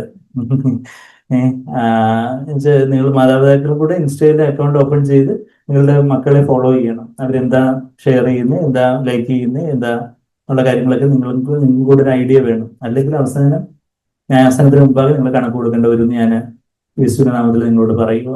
നമുക്ക് പറ്റുന്നത് ശരിയാണ്, അത്ര ടെക്നിക്കൽ നോളജ് ഇല്ലാത്ത മാതാപിതാക്കൾ കാണുമെങ്കിൽ നമുക്ക് പറ്റുന്നിടത്തോളം നിങ്ങൾക്ക് അതിനുവേണ്ടി കർത്താവേ, എന്റെ മക്കള് അവരെ അങ്ങ് എനിക്ക് ഏൽപ്പിച്ചിട്ടുള്ളവരാണ്, അവരെന്താ കാണുന്നേ, ഇങ്ങനെ സമയം ചെലവഴിക്കുന്നു എന്നുള്ള കാര്യം, ആരോട് അവർ ഫോൺ വിളിക്കുന്നത്, എന്തൊക്കെയാണ് അവരുടെ സമയം, അവരുടെ പ്രയോറിറ്റി കാര്യങ്ങൾ. അപ്പൊ ഇൻസ്റ്റാ അക്കൗണ്ട്, പൊസിഷൻസ് പറയുമ്പോൾ അതെല്ലാം വരും. ഇൻസ്റ്റാ അക്കൗണ്ട്, ഫേസ്ബുക്ക് അക്കൗണ്ട്, പിന്നെ വാട്സപ്പ് അക്കൗണ്ട്, എല്ലാ ഗൂഗിൾ അക്കൗണ്ട്, അങ്ങനെയൊക്കെയുള്ള കാര്യങ്ങൾ നമുക്ക് നമ്മുടെ പൊസിഷൻസ്, വസ്തുവകകൾ, നമ്മളുടെ കാറോ, ലാപ്ടോപ്പോ, മൊബൈലോ, വീടോ, വസ്തുവകകളോ, ബാങ്ക് ബാലൻസ്, ഷെയർസോ, അങ്ങനെയൊക്കെയുള്ള എന്താന്ന് വെച്ചാൽ കാര്യങ്ങളെല്ലാം അതിനേക്കാളും ഉപരിയായിട്ട് അത് ശരിയാണ്, നമ്മൾ ഉത്തരവാദിത്തോടെ നോക്കി നടത്തണം നമ്മുടെ വസ്തുവകൾ, കാര്യങ്ങള്. അത് ഏനോദാനമായിട്ട്, ഏനോദാനം എന്ന് പറഞ്ഞ് തമിഴ് വാക്കാൻ തോന്നുന്നില്ലേ, ചില ഏതാണ്ട് രീതിയിൽ നമ്മൾ we have to be good stewards. നല്ല കാര്യസ്ഥരായിരിക്കണം നമ്മൾ. നമുക്കിപ്പോ എന്തെങ്കിലും ഒരു മൊബൈലോ അല്ലെങ്കിൽ നമുക്ക് വിലപിടിപ്പുള്ള നമ്മുടെ ഇപ്പോൾ വാഷിംഗ് മെഷീനോ ഇതൊക്കെ ഉണ്ടെങ്കിൽ പൊസിഷൻ എല്ലാം ആൾക്കാരിൽ ഇടാൻ പറയണം. അതുകൊണ്ട് കുളമാക്കി അത് എന്തെങ്കിലുമൊക്കെ ഓപ്പറേറ്റ് ചെയ്ത് എല്ലാം കേടാക്കി കളയാന്നുള്ളതല്ല, മറിച്ച് അത് we have to be good stewards. നല്ല കാര്യസ്ഥരായിരിക്കണം. നമ്മൾ ഏറ്റവും ഭംഗിയായിട്ട് അത് ഉപയോഗിച്ചാൽ അതൊക്കെ ഏറ്റവും കറക്റ്റായിട്ട് നമ്മൾ ഉപയോഗിക്കും, കാര്യങ്ങളൊക്കെ ചെയ്യണം. പക്ഷെ നിങ്ങളുടെ ഒരു അറ്റാച്ച്മെന്റ് ശരിയാണ്. കാറിലൊരു പോറൽ വിടിച്ച് കാറിൽ പോറൽ വിടാൻ നമ്മൾ സൂക്ഷിക്കണം. പക്ഷെ കാറിൽ പോറൽ വിടുമ്പോഴത്തേക്ക് നമ്മുടെ ഹൃദയത്തിലും കൂടെ പോറൽ വിടരുത്. അപ്പൊ കാറ് അത് ഓൾറെഡി അൽത്താരയിലാണ്. പണ്ട് എനിക്കൊരു ഇപ്പോഴത്തെ ഈ കാറല്ല, പണ്ട് മാരുതി 800 ഉണ്ടായിരുന്ന സമയത്ത് ഒരു സഹോദരൻ അത് ഇങ്ങനെ ഉപയോഗിക്കാൻ എടുത്തിട്ട് തിരിച്ചു വരുമ്പോൾ വേറെ ഇതിനകത്ത് ഇങ്ങനെ എഴുതണം പറഞ്ഞ ഓൾറെഡി ഇത് അൽത്താരയിലുള്ള കാര്യങ്ങൾ, മനഃപൂർവ്വം അല്ലല്ലോ, വേറെ ആരോ അങ്ങനെ. ഞാൻ പറയുന്നത് ഇങ്ങനെ നമ്മൾ സൂക്ഷിക്കണം, ഉത്തരവാദിത്തോടായിരിക്കണം, സ്റ്റുവേർഡ്സ് ആയിരിക്കണം, ഗുഡ് സ്റ്റുവേർഡ്സ്. നിങ്ങളുടെ നോട്ട്ബുക്ക്, പെൻസില്, അപ്പൊ എല്ലാം വസ്തുവകളെല്ലാം അങ്ങ് വിട്ട് കളഞ്ഞില്ലെങ്കിൽ ശിഷ്യനാവാനൊക്കത്തില്ല. അപ്പൊ അതുകൊണ്ട് തന്നെ റബ്ബറും പെൻസിലും ഒക്കെ അങ്ങ് എന്നോതാനമായിട്ട് ഇട്ട് അങ്ങനല്ല, മറിച്ച് അത് ഗുഡ് സ്റ്റുവേർഡ്സ്. ഞാൻ സ്കൂളിൽ കൊണ്ടുവന്ന റബ്ബറും പെൻസിലും പേനയൊക്കെ അത് കറക്റ്റായിട്ട് ഞാൻ തിരിച്ചു കൊണ്ടുവരണം. ഗുഡ് സ്റ്റുവേർഡ്സ് ആയിരിക്കണം. നമ്മൾ ശരിക്കും പറഞ്ഞ കർത്താവിന് സമർപ്പിച്ചാൽ നമ്മളത് ഉത്തരവാദിത്തോടെ സൂക്ഷിക്കും. എന്നാൽ നമുക്ക് അതിനോടൊരു നാച്ചുറൽ അറ്റാച്ച്മെന്റ്, എന്റെ ബാങ്ക് ബാലൻസ്, അതായത് ചിലപ്പോൾ ചില സാമ്പത്തിക നഷ്ടം ഉണ്ടാവാനൊക്കെ ചിലപ്പോൾ നമ്മളെ അനുവദിക്കും. ചിലർ പെട്ടെന്ന് തിരിച്ചു തരാമെന്ന് പറഞ്ഞ് ചിലർ വാങ്ങിക്കുന്നവർ ചിലപ്പോൾ തിരിച്ചു തരത്തില്ല. അപ്പം ശരിയാ, പക്ഷെ അത് ഈ പണത്തോടുള്ള ഒരു അറ്റാച്ച്മെന്റ് മാറാൻ വേണ്ടി അവിടെ നിന്ന് അനുവദിച്ചാണല്ലോ. അപ്പൊ അങ്ങനെ നമ്മൾ ജ്ഞാനത്തോട് വേണം അതുപോലെ ഉള്ള ഓരോരുത്തർക്കും കൊടുക്കാൻ, അതൊക്കെ വേറെ കാര്യം. പക്ഷെ ചിലപ്പോൾ ചില കാര്യങ്ങൾ സംഭവിച്ചു പോയി. പക്ഷെ അപ്പൊ ആ കാര്യങ്ങളിലൊക്കെ കർത്താവ് ഇതിനോടൊന്നും എനിക്ക് അറ്റാച്ച്മെന്റ് വേണ്ട, ആ ഒരു കാര്യം. പിന്നെ എന്താ, ആ ഒരു സ്വന്തം ജീവനെ തന്നെയും എന്നുള്ളൊരു കാര്യമാണ് നമ്മള് അതിന്റെ 27ാമത്തെ വാക്യത്തില്, ആ സ്വന്തം 26ാമത്തെ വാക്യത്തില് സ്വന്തം ജീവനെ കുറിച്ച് പറയുന്നു. 27ാമത്തെ വാക്യത്തിൽ കർത്താവ് ആ ക്രൂസ് എടുക്കുന്ന കാര്യം പറയുന്നു. ആ ക്രൂസ് എടുക്കുക എന്ന് പറയുമ്പോഴാണ് സ്വന്തം ജീവനെ മരിപ്പിക്കുന്നത്. ക്രൂസ് എടുക്കുക എന്ന് പറയുമ്പോൾ അന്ന് നമ്മളെപ്പോഴും പറയുന്ന പോലെ എന്താ ക്രൂസ് എടുക്കുക എന്ന് പറഞ്ഞാല്, ഇന്ന് പലപ്പോഴും ക്രിസ്തീയ കുലത്തിൽ ഈ ക്രൂസ് എടുക്കുക എന്ന് പറഞ്ഞാല് എന്താന്നുള്ള കാര്യം ഭയങ്കര വലിയ മിസ്റ്റീരിയസ് ആയിട്ടുള്ള കാര്യം മാതിരിയാണ് പറയുന്നത്. പക്ഷെ നമ്മള് യഹൂദ പശ്ചാത്തലം, നമ്മൾ അന്നത്തെ ചരിത്രം നോക്കുമ്പോൾ അന്ന് റോമൻ ഗവൺമെന്റ് ആയിരുന്നു യഹൂദന്മാര് ഭരിച്ചിരുന്നത്. അപ്പൊ അവരുടെ ഏറ്റവും നീചമായിട്ടുള്ള മരണശിക്ഷ, വധശിക്ഷയായിരുന്നു ക്രൂശ് മരണം എന്ന് പറഞ്ഞാൽ. അപ്പൊ ഒരാൾ ക്രൂശ് എടുത്തുകൊണ്ട് പോവുക എന്ന് പറഞ്ഞാല് അയാൾ മരിക്കാൻ പോവുകയാണ്, ആ ക്രൂശിൽ അവൻ മരിക്കാൻ പോവുകയാണെന്നാണ് എൻ്റെ അർത്ഥം. അപ്പൊ ക്രൂശ് എടുക്കാതെ തന്നെ പിൻഗമിക്കാൻ ഒക്കത്തില്ലെന്ന് പറഞ്ഞാൽ ശിഷ്യന്മാർക്ക് മനസ്സിലായി, മരിക്കാതെ കർത്താവിനെ പിൻപറ്റി. അപ്പൊ നമ്മളിൽ എന്താ മരിക്കേണ്ടത്? ആത്മാവാണോ ദേഹിയാണോ ദേഹമാണോ മരിക്കേണ്ടത്? നമ്മളിൽ ആത്മാവ് ദേഹി ദേഹമുള്ളെന്ന് 1 തെസ്സലോനിക്കർ 5:23 നമ്മൾ വായിക്കാറുണ്ട്. പക്ഷെ ഇതൊന്നും അല്ല മരിക്കേണ്ടത്. ആത്മാവിന്റെയും ദേഹിയുടെയും ഇടയിലുള്ളൊരു ജഡമാകുന്ന തിരശീല, ജഡം, ആ ജഡമാണ് നമ്മുടെ സ്വന്തം ഇഷ്ടം, അതാണ് സ്വന്തം ജീവൻ, സുഖി സൈക്കിൾ, അതാണ് മരിക്കേണ്ടത്. എന്ന് പറഞ്ഞാൽ ദൈവത്തിന്റെ ഇഷ്ടത്തിന് വിരുദ്ധമായിട്ട് എന്റെ ജീവിതത്തിൽ എന്തുണ്ടോ അത് മരിക്കണം എന്ന് പറഞ്ഞാൽ എന്നെ തന്നെ ഒരു വട്ടപൂജ്യമായിട്ട് 0 ആയിട്ട് അങ്ങ് താഴ്ത്തി ഏൽപ്പിക്കുക, അതാണ് എന്റെ ഇഷ്ടം. അതാ കർത്താവ് 27ാമത്തെ വാക്യത്തിൽ. അപ്പൊ മത്തായി ലൂക്കോസ് 14:26, 33, 27 3 സ്റ്റെപ്പ് കിട്ടിയോ? ആദ്യത്തെ സ്റ്റെപ്പിലാരും കയറിയോ? രണ്ടാമത്തെ സ്റ്റെപ്പ് കയറിയോ? രണ്ടാമത്തെ സ്റ്റെപ്പിൽ എല്ലാ അക്കൗണ്ട്സും, എല്ലാ മൊബൈലും, വാഷിംഗ് മെഷീനും, ഫ്രിഡ്ജും എല്ലാരും വെച്ചു. രണ്ടാമത് ആൾക്കാരിൽ എല്ലാരും വസ്തുവകളൊക്കെ വെച്ചു. പിന്നെ മൂന്നാമത്തെ സ്റ്റെപ്പ് കർത്താവേ, ഇതെല്ലാം ഒരു തിരിയുന്ന ഒരു റൂട്ട് കോസ്. അത് നമ്മൾ ഇപ്പോഴും എല്ലാ ആഴ്ചയിലും എല്ലാ മീറ്റിംഗും നമ്മൾ ഊന്നി പറയുന്ന കാര്യം, സ്വന്തം ജീവനെ തന്നെയും. അതാ തന്റെ ക്രൂസ് എടുത്തുകൊണ്ട് എന്റെ പിന്നാലെ വരാത്തവനും എന്റെ ശിഷ്യനായിരിക്കാൻ കഴിയുകയില്ല. അത് കഴിഞ്ഞിട്ട് കർത്താവ് പറയുന്ന ഉദാഹരണമൊക്കെ ഉണ്ട്. ഞാൻ സമയക്കുറവുകൊണ്ട് അങ്ങ് വിശദമാക്കാൻ നിൽക്കുന്നില്ല. അതിനകത്ത് ഒരു ഗോപുരം പണിയുന്നതിന്റെ ഒരു കാര്യവും ഒരു യുദ്ധത്തിന്റെ കാര്യവും പറയുന്നുണ്ട്. സിമ്പിളായിട്ട് പറഞ്ഞാൽ ഗോപുരം പണിയുന്നതിൽ ഫൗണ്ടേഷനൊക്കെ വകയുണ്ട്, പക്ഷെ മേലോട്ടുള്ള പണിക്ക് വകയില്ലെങ്കിൽ ആൾക്കാർ പറയുമോ, വീട് പണിയാൻ തുടങ്ങിയിട്ട് ഇപ്പോഴും 10 വർഷമായിട്ട് ഫൗണ്ടേഷൻ പണിതുകൊണ്ടിരിക്കുവാണല്ലോ എന്ന് ആൾക്കാർ കളിയാക്കത്തില്ലേ എന്നുള്ളൊരു ഉദാഹരണം കർത്താവ് പറയും. എന്ന് പറഞ്ഞാൽ നമ്മുടെ ജീവിതത്തിന്റെ ഫൗണ്ടേഷൻ, ഫൗണ്ടേഷണൽ ടീച്ചിങ്സ് ഒക്കെ നമ്മൾ എബ്രായർ 6:1-2 വാക്യങ്ങളിൽ വായിക്കുന്നുണ്ട്. ആ ഒരു അടിസ്ഥാന ഉപദേശങ്ങൾ എന്ന് പറഞ്ഞാൽ നമ്മള് കർത്താവ് നമുക്ക് വേണ്ടി ചെയ്തു, നമ്മൾ രക്ഷിക്കപ്പെട്ടു, മാനസാന്തരം, വിശ്വാസം, അങ്ങനെയുള്ള അടിസ്ഥാന ഉപദേശങ്ങളൊക്കെയാണ് ഫൗണ്ടേഷൻ. സൂപ്പർ സ്ട്രക്ചർ, ശിഷ്യത്വത്തിന്റെ ജീവിതം എന്ന് പറഞ്ഞാൽ സൂപ്പർ സ്ട്രക്ചറാണ്. നമ്മൾ രക്ഷയിലേക്ക് വരുന്നു, രക്ഷയുടെ ഉറപ്പൊക്കെ പ്രാപിച്ചു, സ്ഥാനപ്പെടുന്നു, ഈവൻ പരിശുദ്ധാത്മ നിറവുമില്ല, അടിസ്ഥാനത്തിലുള്ള കാര്യങ്ങളായിട്ടാണ് നമ്മൾ എബ്രായർ 1:1-2 വാക്യങ്ങൾ വായിക്കുന്നത്. നമ്മളൊരു കോട്ടേജ് മീറ്റിംഗിലൊക്കെ നമ്മൾ ആ യോഹന്നാൻ പഠിക്കുന്ന സമയത്തൊക്കെ കുഞ്ഞാടിനുള്ള മെനുവും ആടിനുള്ള മെനുവും ഒക്കെ വളരെ ഡീറ്റെയിൽ ആയിട്ട് നമ്മൾ പറഞ്ഞിട്ടുള്ളത്. ഞാനപ്പോൾ അതിലേക്കൊന്നും പോകാൻ സമയമില്ല. അപ്പൊ അതുകൊണ്ട് ഖരാഹാരവും പാലുപോലുള്ള ആഹാരവും എന്ന് പറഞ്ഞാൽ ഫൗണ്ടേഷനായിട്ടുള്ള കാര്യങ്ങൾ വെച്ചാൽ നമ്മള് വിശ്വാസത്തിലേക്ക് വരുന്നു, രക്ഷയുടെ ഉറപ്പ്, അതുപോലെ ബേസിക് ആയിട്ടുള്ള കാര്യങ്ങളാണ് ഫൗണ്ടേഷൻ, അസ്ഥിവാരം. എന്നാൽ ശിഷ്യത്വത്തിന്റെ ജീവിതം അതിന്റെ ഒരു മേലോട്ടുള്ള ഒരു പണിയാണ്. ആ ഒരു മേലോട്ടുള്ള പണി അതിന് ഒരു കോസ്റ്റ് ഉണ്ട്, അതിനൊരു വിലയുണ്ട്. വില എന്താണെന്ന് വെച്ചാൽ നമ്മുടെ സ്വന്തം ജീവൻ. ആ സ്വന്തം ജീവിതത്തിൽ തന്നെയാണ് ഈ ബന്ധങ്ങളും വസ്തുതകളും ഒക്കെ വരുന്നത്. അപ്പൊ അത് നമ്മള് പേ ചെയ്യുന്നില്ല എന്നുണ്ടെങ്കിൽ പിന്നെ നമ്മള് ഇവര് വലിയ കാര്യത്തിൽ ശിഷ്യന്മാരിൽ ഇറങ്ങി തിരിച്ചത് ഇപ്പൊ ഇങ്ങനെ നിൽക്കുന്നത് കണ്ടില്ലേ, ആ ഒരു അവിടെ ഇവിടെ ഇല്ലാത്ത അവസ്ഥ നിൽക്കുന്ന കണ്ടില്ലേ എന്ന് ദൈവനാമത്തിന് അപമാനമായി നമ്മുടെ ജീവിതം ചെയ്യരുത്. നമ്മൾ അവർ കർത്താവിന്റെ ശിഷ്യനായിട്ട്, കർത്താവിനെ മാനിക്കുന്നവനായിട്ട് നമ്മൾ അന്ത്യത്തോളം നിൽക്കാൻ, ചിലരാണെങ്കിൽ ഇങ്ങനെ പാരമ്പര്യ സഭയൊക്കെ വിട്ടുപോയിട്ട് പിന്നെ കുറച്ച് കഴിയുമ്പോൾ പിന്നെയും മാതൃസഭയിലോട്ട് തിരിച്ചു വന്നു എന്നൊക്കെ പറഞ്ഞുകൊണ്ട് ഇപ്പൊ യൂട്യൂബിലൊക്കെ ഓരോരുത്തരൊക്കെ പ്രസംഗിക്കുന്നുണ്ട്. ചിലര് അതും വിട്ടുപോയിട്ട് ഇതിനെതിരെയൊക്കെ പറയുന്ന ആൾക്കാരൊക്കെ ഉണ്ട്. അവര് എന്താ കർത്താവിനെ ഓൾറെഡി ഒരിക്കൽ അവർ ഒരിക്കലും ബോണഗൻ ആയിരുന്നിരിക്കില്ല, അല്ലെങ്കിൽ ചിലപ്പോൾ വിശ്വാസത്തിന് വിട്ടുപോയതായിരിക്കും. എന്തുകൊണ്ടെങ്കിലും അങ്ങനെയൊക്കെയുള്ള ഒരു ദൈവനാമത്തിന് അപമാനമായിരിക്കുന്നത്. അപ്പൊ അത് അടിസ്ഥാനം ഇട്ട ശേഷം തീർക്കുവാൻ വകയില്ല എന്ന് വന്നേക്കാം.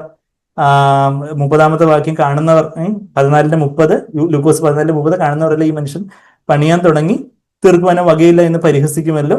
അത് കഴിഞ്ഞിട്ട് പിന്നെ ഒരു രാജാവിന്റെ ഉദാഹരണം പറയുക. അതായത് ഒരു ശത്രു രാജ്യത്തിന് 20,000 അവര് പടയായിട്ട് വരുന്നു, നമുക്ക് 10,000 ഉള്ളൂ. അപ്പം അത് 20,000 വരുന്നവരുടെ കൂടെ ഈ 10,000 നിൽക്കാൻ നമുക്ക് ത്രാണിയില്ലെന്ന് അറിഞ്ഞ് ഞാൻ സമാധാനത്തിനുമായിട്ട് പൊയ്ക്കൂടെ എന്ന് ചോദിക്കുമ്പം, സാത്താന്റെ സൈന്യം 20,000 മാതിരി, സാത്താൻ ലോകം ജഡമൊക്കെ 20,000 വരുമ്പം നമ്മളുടെ സ്വന്തം ശക്തിയിൽ ശരിക്കും പറഞ്ഞാൽ ഈ 10,000 ഉള്ളൂ. അപ്പം ശരിക്കും യഥാർത്ഥത്തിൽ നമ്മൾ എന്താ ചെയ്യണ്ടേ? കർത്താവേ, എനിക്ക് 10,000 ഉള്ളതുകൊണ്ട് എന്റെ കണ്ണുകൾ അങ്ങയിലാണെന്ന് പറഞ്ഞ് യഹോസാബത്തിനെ പോലെ നോക്കി നമ്മൾ ഈ പിശാചിനെയും ലോകത്തെയും ജഡത്തെയൊക്കെ ജയിക്കുക വേണ്ടത്. പക്ഷെ ആ ശിഷ്യത്വത്തിന് വില കൊടുക്കാൻ താല്പര്യമില്ലെങ്കിൽ പിന്നെ ലോകത്തിന് പിന്നാലെ അങ്ങ് പോകുന്നതല്ലേ നല്ലതെന്നുള്ള രീതിയിൽ നമുക്ക് ആ പാരബിൾ എടുക്കാം. അതിനുശേഷം പിന്നെ കർത്താവ് ഉപ്പിന് കാരമില്ലാതെ പോകുന്ന കാര്യമാണ് പറയുന്നത്. ഞാൻ അതും കൂടെ പറഞ്ഞു നിർത്താൻ. എന്താ 34, 35 ഉപ്പ് നല്ലത് തന്നെ. ആർക്കെങ്കിലും തർക്കമുണ്ട്? ഉപ്പ് നല്ലത് തന്നെ. നമ്മളെ ഉപ്പ് സ്പെഷ്യലായിട്ടൊക്കെ ഇവിടെ എടുത്ത് വെക്കും. കുറച്ച് കൂടുതൽ ഉപ്പ് വേണ്ടവർക്ക് ഉപ്പ് ഉണ്ട്. ഉപ്പ് നല്ലത് തന്നെ. ഉപ്പ് പക്ഷെ കാരമില്ലാതെ, ഉപ്പ് എത്ര ഇട്ടിട്ട് ഉപ്പിന് രസമൊന്നുമില്ല. ഇതെന്താ സിസ്റ്റർ ഉപ്പ് കൊണ്ട് വെച്ചിട്ടുണ്ട്, പക്ഷെ ഇത് എത്ര ഇട്ടിട്ടും ഒരു രുചി വ്യത്യാസം ഇല്ലല്ലോ എന്ന് ചോദിച്ചാൽ കഷ്ടം തന്നെ. അപ്പൊ ഉപ്പ് കാരമില്ലാതെ പോയാൽ എന്തൊന്നുകൊണ്ട് അതിനെ രസം വരുത്തും? ഉപ്പ് കൊണ്ടാ ബാക്കി എല്ലാത്തിനും രസം വരുത്തുന്നത്. ഇനി ഉപ്പിനെ രസം വരുമ്പോൾ പിന്നെ എന്തുകൊണ്ടാണ് രസം വരുത്താൻ പറ്റുന്നത്? പിന്നെ നിലത്തിനും വളത്തിനും കൊള്ളുന്നതല്ല. വളത്തിനാണെങ്കിൽ പോലും നല്ല ഉപ്പേ പറ്റത്തുള്ളൂ. വളത്തിന് ഏറ്റവും കല്ലുപ്പ് ഏറ്റവും ചീപ്പായിട്ടുള്ള ഉപ്പാണ് ഇടുന്നെങ്കിൽ പോലും അതിന് പോലും കാരമുള്ള ഉപ്പിട്ടിട്ടേ കാര്യമുള്ളൂ. കൊള്ളുന്നതല്ല, അതിനെ പുറത്ത് കളയും. കേൾക്കുകയും ചെവിയുള്ളതും കേൾക്കട്ടെ. അപ്പൊ ആ ഒരു ഉപ്പ് രസം, നമ്മളുള്ള കാരം, ഉപ്പിന്റെ കാരം എന്ന് പറഞ്ഞാൽ ആ ഉപ്പ് രസം ആണ് ശിഷ്യത്വ ജീവിതം. അതില് ഉപ്പിനെ കൃപയോട് ഉപമിച്ചിട്ടുള്ളതായിട്ട് നമ്മള് കൊളോസ്യർ 4:6 നമ്മൾ വായിക്കുന്നുണ്ട്. നിങ്ങള് ഉപ്പിനാൽ രുചി വരുത്തിയ വാക്കുകൾ സംസാരിക്കണം. കൃപയോടുകൂടിയ ഉപ്പിനാൽ രുചി വരുത്തിയ വാക്കുകൾ എന്നാണ് കൊളോസ്യർ 4:6 പറഞ്ഞത്. അപ്പം ഉപ്പിനെ അവിടെ കൃപ പരിശുദ്ധാത്മാവിന്റെ ശക്തിയോട് ഉപമിച്ചിരിക്കുക. ആ പരിശുദ്ധാത്മാവിന്റെ ശക്തിയിലുള്ള കൃപയിലുള്ള ഒരു ശിഷ്യത്വ ജീവിതമാണ് ഉപ്പുരസം, നമ്മുടെ ജീവിതത്തിലെ ഉപ്പുരസം. അതിനോടുകൂടെ ചേർന്ന് വരുന്നൊരു കാര്യമാണ് നമ്മൾ ആ കൃപയിൽ എന്തുണ്ടാവും? ബാക്കി മനുഷ്യരോടൊരു സമാധാനം ഉള്ളവരായിരിക്കും. അതാ Markos 9 കർത്താവ് ഉപ്പിനെ കുറിച്ച് പറയുമ്പോൾ എല്ലാവരും ഉപ്പിടപ്പെടണം, തീനാൽ ഉപ്പിടപ്പെടും എന്ന് പറഞ്ഞു കഴിഞ്ഞിട്ട് നിങ്ങൾ പരസ്പരം സമാധാനം ഉള്ളവരാകുക എന്നുള്ള കാര്യം Markos 9:50 പറയുന്നത്. 9:50 ലാസ്റ്റ് വേഴ്സ്, Markos 9:50 വാക്യം. ഉപ്പ് നല്ലത് തന്നെ, ഉപ്പ് കാരമില്ലാതെ പോയാൽ എന്തൊന്നിനാൽ അതിന് രസം വരുത്തും. ഞാൻ എവിടെ വായിക്കുന്നത്? Markos 9:50. നിങ്ങളിൽ തന്നെ ഉപ്പുള്ളവരും അന്യോന്യം സമാധാനമുള്ളവരുമായിരിക്കും. അപ്പൊ ഈ ഒരു ശിഷ്യത്വ ജീവിതം, കൃപ പരിശുദ്ധാത്മാവിന്റെ ശക്തിയിലുള്ള ശിഷ്യത്വ ജീവിതത്തിൽ എന്തുണ്ട്? അന്യോന്യം സമാധാനമുള്ളവരായിരിക്കും. നിങ്ങളിൽ തന്നെ ഉപ്പുള്ളവരും അന്യോന്യം സമാധാനം. ഉപ്പ് എന്ന് പറയുന്നത് ആ കൃപയിലുള്ള പരിശുദ്ധാത്മാവിന്റെ ശക്തിയിലുള്ള ആ ശിഷ്യത്വ ജീവിതം, പരസ്പരമുള്ള സമാധാനം, ബാക്കിയുള്ളവരോട് വഴക്കൊന്നും വിടാതെ. ശരിയാണ്, ചിലര് കഴിഞ്ഞ ദിവസം തന്നെ ഒരു സഹോദരനോട് സംസാരിക്കുമ്പോൾ പുള്ളിക്ക് എതിരായിട്ട് വേറെ ആരോ എന്തൊക്കെ ഇങ്ങനെ ചെയ്യുന്നു. അപ്പം ഞാൻ പറഞ്ഞു വന്നത്, ഒരു പരസ്യമായിട്ട് പുള്ളി എന്ന് അങ്ങനെ ഒരു വിരോധം ഉണ്ടാകുന്ന രീതിയിൽ ചെയ്യാതെ നമ്മൾ ജ്ഞാനത്തോടെ ചില കാര്യങ്ങൾ നമ്മൾ നിലപാടെടുക്കണം. പക്ഷെ അവരുടെ ഒരു ഈഗോയെ ഹർട്ട് ചെയ്ത് പിന്നെ കാര്യങ്ങൾ കൂടുതൽ അവരൊരു ശത്രുതാ മനോഭാവത്തോടു കൂടി ആവുന്ന രീതിയിൽ ആവാതെ വളരെ ജ്ഞാനത്തോടെ ജ്ഞാനം പീസബിൾ ആണ്, സമാധാനം ഉള്ളതാണെന്നൊക്കെ നമ്മൾ ഇവിടെ യാക്കോബ് 3:17 വാക്യത്തിൽ നമ്മൾ വായിക്കുന്നുണ്ടല്ലോ. ആ ഒരു അന്യോന്യം നമുക്ക് ശിഷ്യത്വത്തിൽ ഉപ്പുരസം ഉണ്ടെങ്കിലും നമുക്ക് പരസ്പരം ഒരു സമാധാനം, മറ്റുള്ളവരോട് സമാധാനം ഉള്ളവരായിരിക്കും. അപ്പൊ അങ്ങനെ ഒരു ശിഷ്യത്വം, ആ ഒരു ശിഷ്യത്വത്തിന്റെ ജീവിതം. അതായത് കർത്താവിനോട് ഏറ്റവും വലിയ കൽപ്പന ഏതാന്ന് ചോദിച്ചപ്പോ എന്താ പറഞ്ഞേ? നിന്റെ ദൈവമായ കർത്താവിനെ പൂർണ്ണ ഹൃദയത്തോടെ എന്ന് പറഞ്ഞാൽ പൂർണ്ണ ആത്മാവിനോടെ, പിന്നെ പൂർണ്ണ ആത്മാവിനോടെ എന്ന് പറഞ്ഞാൽ പൂർണ്ണ പ്രാണനോടെ, പൂർണ്ണ മനസ്സോടെ, പൂർണ്ണ ശക്തിയോടെ സ്നേഹിക്കുക എന്നാണ് Markos 12:20 28, 29, 30, 31 വാക്യങ്ങളിലും 30-ാമത്തെ വാക്യത്തിൽ 50 വായിക്കുന്ന ആ കോണ്ടെക്സ്റ്റ് ഞാനങ്ങ് പറയാം. 28 മുതൽ 31 വരെയുള്ള വാക്യങ്ങളിൽ അപ്പം ആ ഒരു പൂർണ്ണ ഹൃദയത്തോടെയുള്ള പൂർണ്ണ ആത്മാവും ദേഹിയും ദേഹത്തോടെ പൂർണ്ണമായിട്ടും കർത്താവിനെ സേവിക്കുന്ന അതാണ് ശിഷ്യത്വം. അതാണ് ഏറ്റവും വലിയ കൽപ്പന. ഏതാണെന്ന് വെച്ചാൽ ഇതാണ് ശിഷ്യത്വം. എല്ലാത്തിലും ഉപരിയായിട്ട് എല്ലാത്തിലും നമ്മുടെ വസ്തുവകൾ, നമ്മുടെ ബന്ധുമിത്രാദികള്, വസ്തുവകകള്, പിന്നെന്താ, ഈ നമ്മുടെ സ്വന്തം ജീവൻ, സ്വന്തം ഇഷ്ടം, ചിലപ്പോൾ ബാക്കിയെല്ലാം നമ്മൾ നോ പറയുമായിരിക്കും. പക്ഷെ നമ്മുടെ സ്വന്തം ഇഷ്ടം, ചില പാപത്തോടുള്ള മനോഭാവത്തിലൊക്കെ നമ്മുടെ ദൈവത്തിന് വിരുദ്ധമായിട്ടുള്ള നമ്മുടെ ജഡത്തിലുള്ള ചില സ്വന്തം ഇഷ്ടങ്ങൾ, എന്നെ കുറിച്ച് അവരങ്ങനെ പറഞ്ഞു, എന്നെ കുറിച്ച് ഇങ്ങനെ, അതൊക്കെ ആ സ്വന്തം ഇഷ്ടം, ഞാൻ എന്നുള്ള ഭാവം, അവിടെ അതെല്ലാം കർത്താവേ എല്ലാത്തിലും ഉപരിയായിട്ട് അങ്ങേ എനിക്ക് സ്നേഹിക്കണം. എൻ്റെ സ്വന്തം ഇഷ്ടമല്ല, എൻ്റെ ബന്ധങ്ങളല്ല, പിന്നെന്താ, എൻ്റെ വസ്തുവകകളല്ല, എൻ്റെ സ്വന്തം ഇഷ്ടമല്ല, എനിക്ക് അങ്ങേ 3 പടി കയറി നമ്മള് ശിഷ്യത്വത്തിന്റെ ജീവിതം, കർത്താവിനോട് കൂടെ ആയിരിക്കുന്ന ഒരു ജീവിതം നമ്മൾ മർക്കോസ് 3:15 വായിച്ച അതുപോലൊരു ശിഷ്യത്വത്തിന്റെ ജീവിതം പരിശുദ്ധാത്മാവിന്റെ അഗ്നി അപ്പോഴാണ് ഈ ആൾക്കാരയിൽ അങ്ങനെ സ്വന്തം ഇഷ്ടത്തെ നമ്മൾ ബാക്കി ബന്ധങ്ങളെയൊക്കെ വെച്ചു, വസ്തുവകളെ വെച്ചു, 3-ാമത്തെ ഇതില് നമ്മുടെ സ്വന്തം ഇഷ്ടത്തെ തന്നെ ആ ആൾക്കാരയിൽ വെക്കുമ്പോഴാണ് അഗ്നി വന്നിറങ്ങുന്നത്. പരിശുദ്ധാത്മാവിന്റെ അഗ്നി വന്നിറങ്ങി നമ്മളെ ജ്വലിക്കുന്ന ഒരു ഡിസൈപ്പിൾ ആകുക. നമ്മൾ ഓരോരുത്തരും അതുപോലെ സഹായിക്കട്ടെ. സ്നേഹച്ചരടുകളാൽ എന്നെ യേശു ചേർത്ത് ബന്ധിച്ചു. ശിഷ്യത്വത്തിന്റെ ജീവിതം അത് നമ്മുടെ സ്വയജീവനില് അത് വലിയൊരു രക്തച്ചൊരിച്ചിലാണ്. അതിന്റെ അവസാനത്തെ സ്റ്റാൻസിൽ നമ്മൾ പാടുന്നത് പോലെ, അവൻ അടിമ അനുഭവിക്കുന്ന സ്വാതന്ത്ര്യം പോലെ ഈ കർത്താവിന്റെ ശിഷ്യത്വം സ്വീകരിച്ച് ഗുരുവിന്റെ കൃപ പിന്നാലെ നമ്മൾ പോകുമ്പോൾ ഉള്ളൊരു സ്വാതന്ത്ര്യം പോലെ, ഭദ്രമാം ജീവിതം നമ്മളിപ്പം പാടിക്കേട്ടതുപോലെ, അതുപോലൊരു സ്വാതന്ത്ര്യം വേറില്ല. സ്വാതന്ത്ര്യം ഏതും അന്ത്യശ്വാസം പോകും വരെ ഞാൻ ഈ നല്ല ഗുരുവിന്റെ വേല ചെയ്യും, തൃപാദ സേവ ചെയ്യും. ഉലകം അത് ഉയർച്ചയൊക്കെ നൽകി ഉപചരിക്കാൻ നോക്കും, ആകർഷിക്കാൻ നോക്കും. 3-ാമത്തെ സ്റ്റാൻസിൽ അതാ നമ്മൾ പാടി നിന്ന കുരിശെടുത്ത് എൻ്റെ സ്വന്തം ഇഷ്ടത്തിന് നോ പറഞ്ഞ് ഈ നല്ല ഗുരുവിന്റെ പിന്നാലെ ഞാൻ പോകും, അല്ലാതെ എനിക്ക് വേറെ ആശയമൊന്നുമില്ല. അവിടുത്തെ ദിവ്യസന്നിധാനം 2-ാമത്തെ സ്റ്റാൻസയിൽ തരുന്ന സമാധാനം പോലെ വേറെ സമാധാനമൊന്നുമില്ല. ബാക്കിയൊക്കെ ഭീതിയുടെ സ്ഥാനമാണ്. ആകുലചിന്തയും ഭീതിയൊക്കെയാണ് ബാക്കി എല്ലായിടത്തും. അളവും അതിരും അന്തമൊന്നും ഇല്ലാതെയുള്ള സന്തോഷം ക്രിസ്തുവിലുണ്ട്. പിന്നെ തേടി വന്ന ആ സ്നേഹം, തിന്മയേറുന്ന വഴികളിൽ ഞാൻ നടന്നപ്പോൾ പിന്നെ തേടി വന്ന സ്നേഹത്തെക്കുറിച്ച് ആദ്യത്തെ സ്റ്റാൻസിൽ നമ്മൾ പാടുന്ന ഈ നല്ല സ്നേഹനായകൻ അവിടുന്ന് സ്നേഹത്തോടെ നമ്മളെ വിളിക്കുന്നു.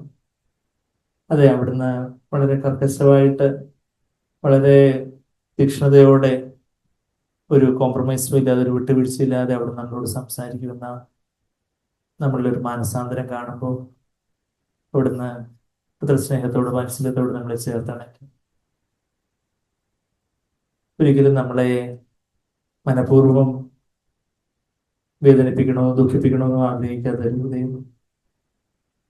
മനഃപൂർവ്വമായിട്ട് നമ്മളെ ദുഃഖിപ്പിക്കാനല്ല, മറിച്ച് നമ്മൾ യഥാർത്ഥത്തിൽ മാനസാന്തരത്തിലേക്ക് വരുവാൻ, യഥാർത്ഥത്തിലുള്ളൊരു അനുതാപം, യഥാർത്ഥത്തിലുള്ളൊരു ഏറ്റുപറച്ചിൽ, യഥാർത്ഥത്തിലുള്ളൊരു ലോകത്തോടൊരു 180 ഡിഗ്രി ടേൺ. കർത്താവേ, അങ്ങനെ നാമ കർത്താവിലേക്ക് വരുമ്പോൾ എത്ര വലിയ സ്നേഹത്തോടെ, ഈ ദൈവമായിരുന്നു എന്നെ വഴക്ക് പറഞ്ഞത് എന്നാ ആ കർത്താവിന്റെ സ്നേഹം, വാത്സല്യം എന്നാൽ നമ്മൾ മനം തിരിയുന്നില്ലെങ്കിൽ ദൈവത്തിന് ഊരി പിടിച്ച വാള് അതുപോലെ തീക്ഷ്ണമായിട്ട് നിൽക്കും. കർത്താവ് ഒന്നിനും അയേയില്ല. ദൈവത്തിന്റെ സ്റ്റാൻഡേർഡ് നമ്മുടെ സ്റ്റാൻഡേർഡിലേക്ക് കുറച്ചുകൂടെ ലോവർ ഡൗൺ ചെയ്ത്, വാട്ടർ ഡൗൺ ചെയ്ത്, വെള്ളം ഒഴിച്ച് ഈ പാല് അഡൾട്രേറ്റ് ചെയ്യുന്നത് പോലെ നമുക്ക് ശിഷ്യത്വത്തിന്റെ സ്റ്റാൻഡേർഡ് നമ്മുടെ സ്റ്റാൻഡേർഡിലേക്ക് കൊണ്ടെത്തിക്കാൻ പറ്റത്തില്ല. എന്നാൽ നമ്മളെ കർത്താവേ, എനിക്ക് കഴിവില്ല കർത്താവേ, എന്നെ സഹായിക്കണമെന്നൊരു നിലവിളിയോട് നാം കർത്താവിന്റെ അടുക്കിലേക്ക് വരുമ്പോൾ അവിടെ നമ്മളെ പിടിച്ചു ഉയർത്തും, അവിടെ നമ്മളെ വഴി നടത്തും. ആ സ്നേഹചരടുകളാല്, വിശുദ്ധാത്മാവിന്റെ സ്നേഹചരടുകളാല് കർത്താവ് നമ്മളെ ചേർത്ത് ബന്ധിക്കട്ടെ. കർത്താവിനോട് തന്നെ, കർത്താവിന്റെ ആ തിരുമാർവോടെ ചേർത്ത് ബന്ധിക്കട്ടെ. കുരിശോടെ ഒന്നിച്ച്, കർത്താവേ എൻ്റെ സ്വന്തം ഇഷ്ടമൊന്നും വേണ്ട, ആ കുരിശോട് ചേർത്ത് ബന്ധിക്കുന്നൊരവസ്ഥ. ഇത് ഞാനല്ല, ക്രിസ്തുവാ, ഞാനെല്ലാം തന്നിൽ അർപ്പിച്ചു. ആ ഒരു സമർപ്പണത്തോടെ, കർത്താവിലുള്ള വലിയൊരു പ്രത്യാശയോടെ, സമർപ്പണത്തോടെ നമുക്ക് കർത്താവിന്റെ മുഖത്തേക്ക് നമുക്ക് നോക്കാം. നമുക്ക് കർത്താവേ, ഞാൻ എല്ലാം എനിക്ക് എല്ലാം ഞാൻ അങ്ങേക്ക് തരുന്നു എന്ന് പറഞ്ഞുകൊണ്ട് സമർപ്പിച്ചു നമുക്ക് പാടാം. സ്നേഹചരടുകളാൽ യേശു ചേർത്തു ബന്ധിച്ചു തൻ കുരിശോടെന്നെയൊന്നിച്ചു ഞാനെല്ലാം തന്നിലർപ്പിച്ചു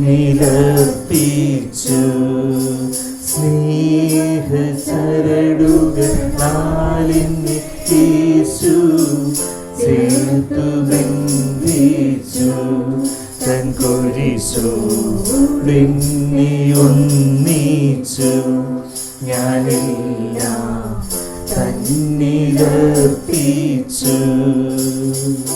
തിന്മയേറും വഴികളിൽ ഞാൻ നടന്നകന്നല്ലോ എൻ കാൽകൾ ഇടറി വീണല്ലോ തിന്മയേറും വഴികളിൽ ഞാൻ നടന്നകന്നല്ലോ എൻ കാൽകൾ ഇടറി വീണല്ലോ തേടി വന്നു ജീവൻ തന്നു കണ്ടെടുത്തല്ലോ എന്നെ താൻ വീണ്ടെടുത്തല്ലോ തേടി വന്നു ജീവൻ തന്നു കണ്ടെടുത്തല്ലോ എന്നെ താൻ വീണ്ടെടുത്തല്ലോ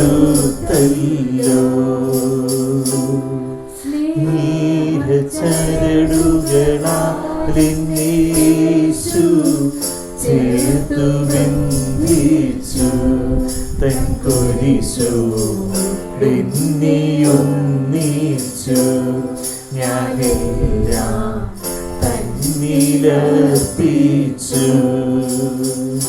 തന്റെ ദിവ്യ സന്നിധാനം തരും സമാധാനം മറ്റെല്ലാം ഭീതിയും സ്ഥാനം തന്റെ ദിവ്യ സന്നിധാനം തരും സമാധാനം മറ്റെല്ലാം ഭീതിയും സ്ഥാനം അളവുമില്ല അതിരുമില്ല അന്തവുമില്ല സന്തോഷം ക്രിസ്തുവിലുണ്ട് അളവുമില്ല അതിരുമില്ല അന്തവുമില്ല സന്തോഷം ക്രിസ്തുവിലുണ്ട്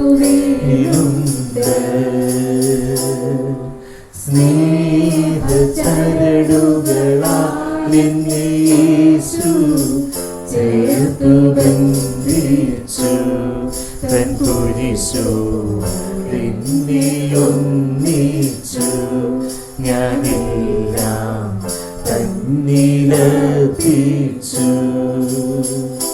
ഉലകമേ നീ ഉയർച്ച നൽകി ഉപചരിക്കേണ്ട എന്നെ നീ ആകർഷിക്കേണ്ട ഉലകമേ നീ ഉയർച്ച നൽകി ഉപചരിക്കേണ്ട എന്നെ നീ ആകർഷിക്കേണ്ട കുരിശെടുത്തൻ ഗുരുവിൻ പിൻപേ പോകണം അല്ലാതെനിക്ക് ആശവേറില്ല കുരിശെടുത്തൻ ഗുരുവിൻ പിൻപേ പോകണം അല്ലാതെനിക്ക് ആശവേറില്ല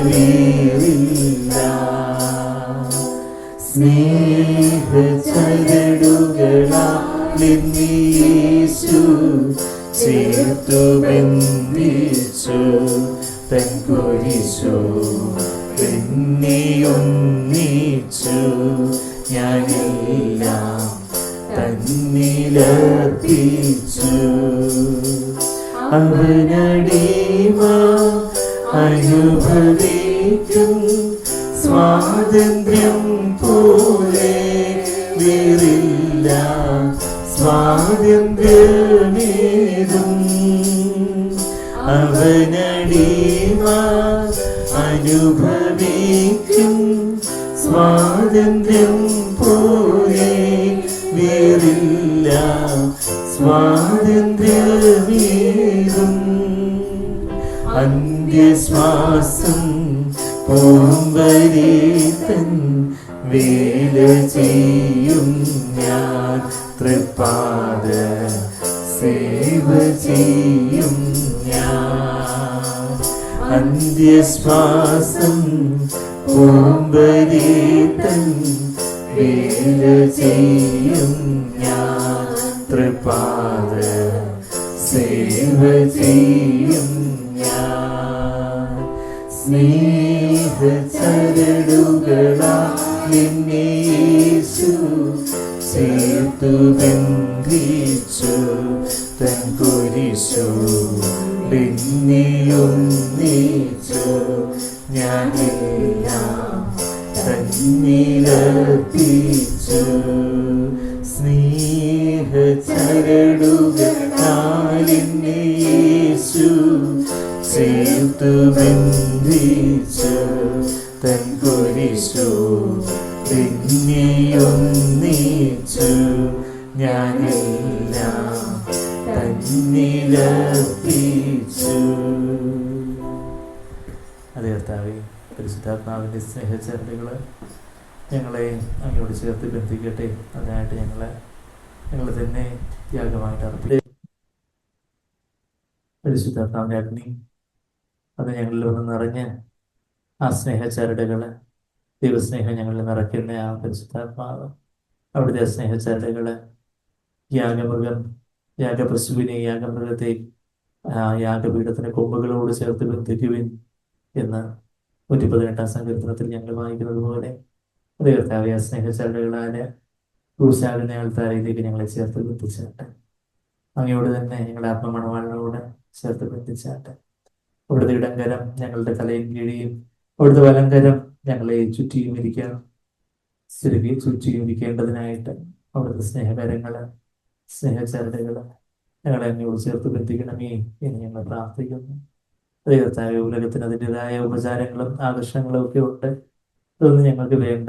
ഞങ്ങൾക്ക് ഈ ഗുരുവിൽ പോയാൽ മതി. ശരിയാണ്, ഞങ്ങള് കർത്താവേ അങ്ങയ്ക്ക് വേണ്ടി ഒരു നിലപാടെടുക്കുമ്പോൾ ഞങ്ങളുടെ ബന്ധുമിത്രാദികളുടെ ഇടയിലും ഞങ്ങളുടെ സുഹൃത്തുക്കളുടെ ഇടയിലും ഞങ്ങളുടെ ക്യാമ്പസിലും ഞങ്ങളുടെ ഓഫീസിലും ഹോസ്പിറ്റലിലും ഞങ്ങളുടെ ബന്ധുക്കളുടെ ഇടയിലും ഞങ്ങളുടെ ദേശത്തും ഒക്കെ ഞങ്ങൾ അൺപോപ്പുലർ ആവും. ഞങ്ങള് അത് ഇവരെന്തോ മതഭ്രാന്തന്മാരാണോ, ഇവരെന്ത് തീവ്രവാദികളാണ്, ഇവരെന്ത് വർഗീയവാദികളാണെന്നും ഒക്കെ കർത്താവ് ഞങ്ങൾക്ക് ചില വലിയ ടൈറ്റിൽസ് ഒക്കെ കിട്ടുമായിരിക്കും. എന്നാൽ അതൊക്കെ കർത്താവേ, വീട്ടുടയവനോട് അവരിങ്ങനെയാണ് ചെയ്തതെന്നുണ്ടെങ്കിൽ വീട്ടിലെ മെമ്പേഴ്സിനോട്, വീട്ടിലുള്ള ബാക്കി അംഗങ്ങളോട് അതിൽ മേലെ നിങ്ങൾ പ്രതീക്ഷിക്കുന്നു ഗുരുവെ പോലാകുന്ന ശിഷ്യന് മതി. അവിടത്തേക്ക് എന്തെല്ലാം ടൈറ്റിലുകൾ, എന്തെല്ലാം നാമധേയങ്ങൾ അവിടത്തേക്ക് ഈ ലോകം തന്നു. അതേ കർത്താവേ, അവിടുന്ന് അങ്ങേ പിശാചെന്നും ബെൽസെബൂലെന്നും ഭൂതങ്ങളുടെ തലവൻ വരെയും വിളിച്ചു. അവിടുന്ന് തീറ്റിപ്രിയനെന്നും കർത്താവേ കുടിയനെന്നും ഒക്കെ വരെയും ഈ ലോകം വിളിച്ചു.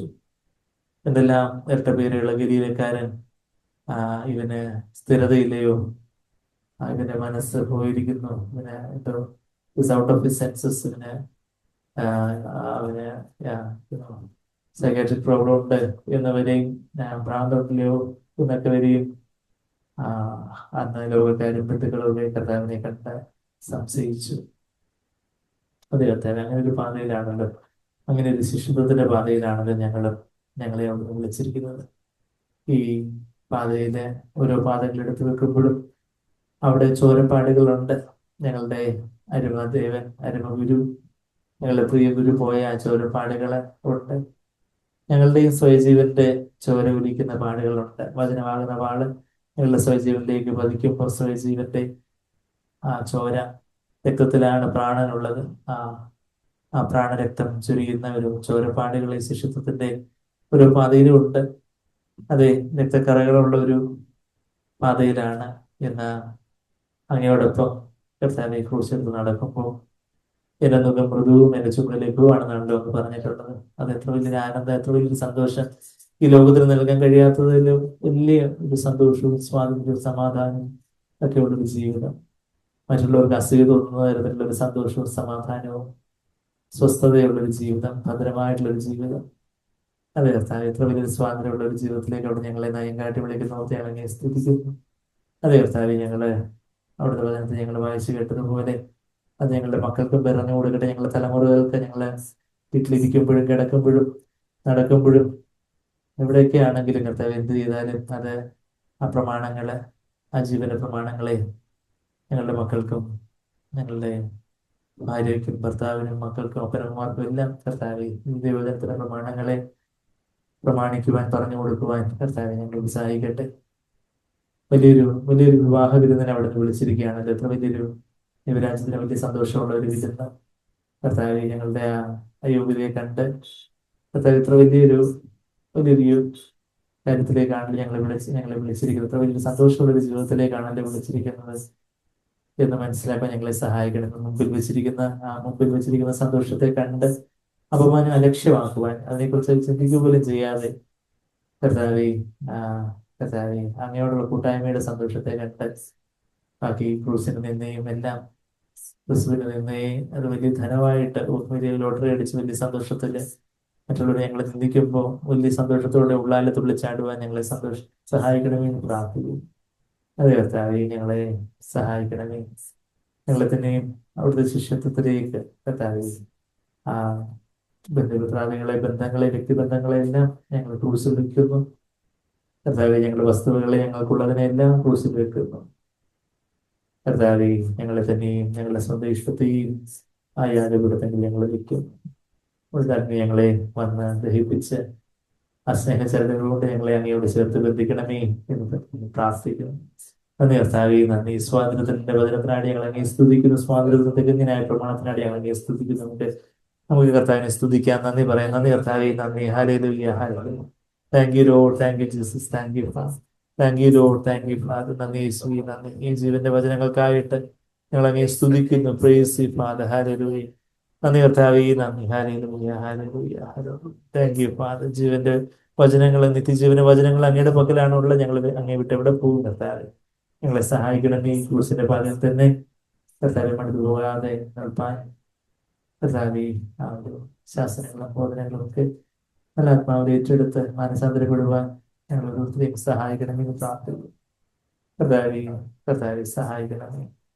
അവിടുത്തെ ശിഷ്യന്മാരായിട്ട് കാണപ്പെടുവാൻ മനസാന്തരം ആവശ്യമില്ലാത്ത 99 പേരെന്ന അങ്ങനെ ഒരു സംവിധാനം ഞങ്ങളെ തീർക്കണം. എപ്പോഴും മനസാന്തരപ്പെട്ടുകൊണ്ടേയിരിക്കുന്നവരായിട്ട്, ഗുണഹൃദയത്തോട് അങ്ങ് സ്നേഹിക്കുന്നവരെ ആയിട്ട് പത്രോസിനോട് അങ്ങ് ചോദിച്ചതുപോലെ ഇവയിൽ അധികമായിട്ട് നീ എന്നെ സ്നേഹിക്കുന്നു എന്ന് സ്നേഹം പറഞ്ഞ് ആ കണ്ണുകളോടെ അവിടുന്ന് ഞങ്ങളെ നോക്കി ചോദിക്കുമ്പോൾ കർത്താവെ, അവിടുത്തെ കാലത്തിൽ വീണ കർത്താവെ, അവിടുന്ന് എല്ലാം അറിയുന്നു, സഹായിക്കണമേ എന്നൊരു നിലവിളിയോടെ അവിടുത്തെ പാതാരബന്ധത്തിൽ ശരണം പ്രാപിക്കുവാൻ ഞങ്ങളെ സഹായിക്കണമേ. ഞങ്ങൾ ആഗ്രഹിക്കുന്നു എല്ലാത്തിലും എപ്പോഴും സ്നേഹിപ്പാൻ. നന്ദി കർത്താവിനാണ് ഒരു ഞങ്ങളെ സഹായിക്കുന്നതിനായിട്ട് നന്ദി പറയുന്നു, പ്രാർത്ഥിക്കുന്നു. നന്ദി കർത്താവിനാണ്. ഞങ്ങളുടെ യൗവനക്കാരെയും കുഞ്ഞുങ്ങളെ സ്പെഷ്യലോട്ട് പ്രാർത്ഥിക്കുന്നു. അവരുടെ ഹൃദയത്തിലെ വചനത്തെ സംഗ്രഹിപ്പാൻ അവരെ ശീലിപ്പിക്കണമേ എന്ന് പ്രാർത്ഥിക്കുന്നു. കർത്താവെ, ആ വഴി വിട്ട് അങ്ങോട്ടും ഇങ്ങോട്ടും തിരിയാതെ വണ്ണം കർത്താവെ അതിന്റെ വചനത്തിൽ ഉറയ്ക്കുവാൻ കർത്താവെ, ബാക്കിയുള്ള ലോകത്തിന്റെ പ്രയോറിറ്റീസ് എല്ലാം ചപ്പും ചവറുമായിട്ട് തള്ളിക്കളയുവാൻ അവരെ സഹായിക്കണമേ. കർത്താവെ, ഞങ്ങൾ കുഞ്ഞുങ്ങളെ ചെറുപ്പക്കാരെ സഹായിക്കണമേ ഞങ്ങൾ പ്രാർത്ഥിക്കുന്നു.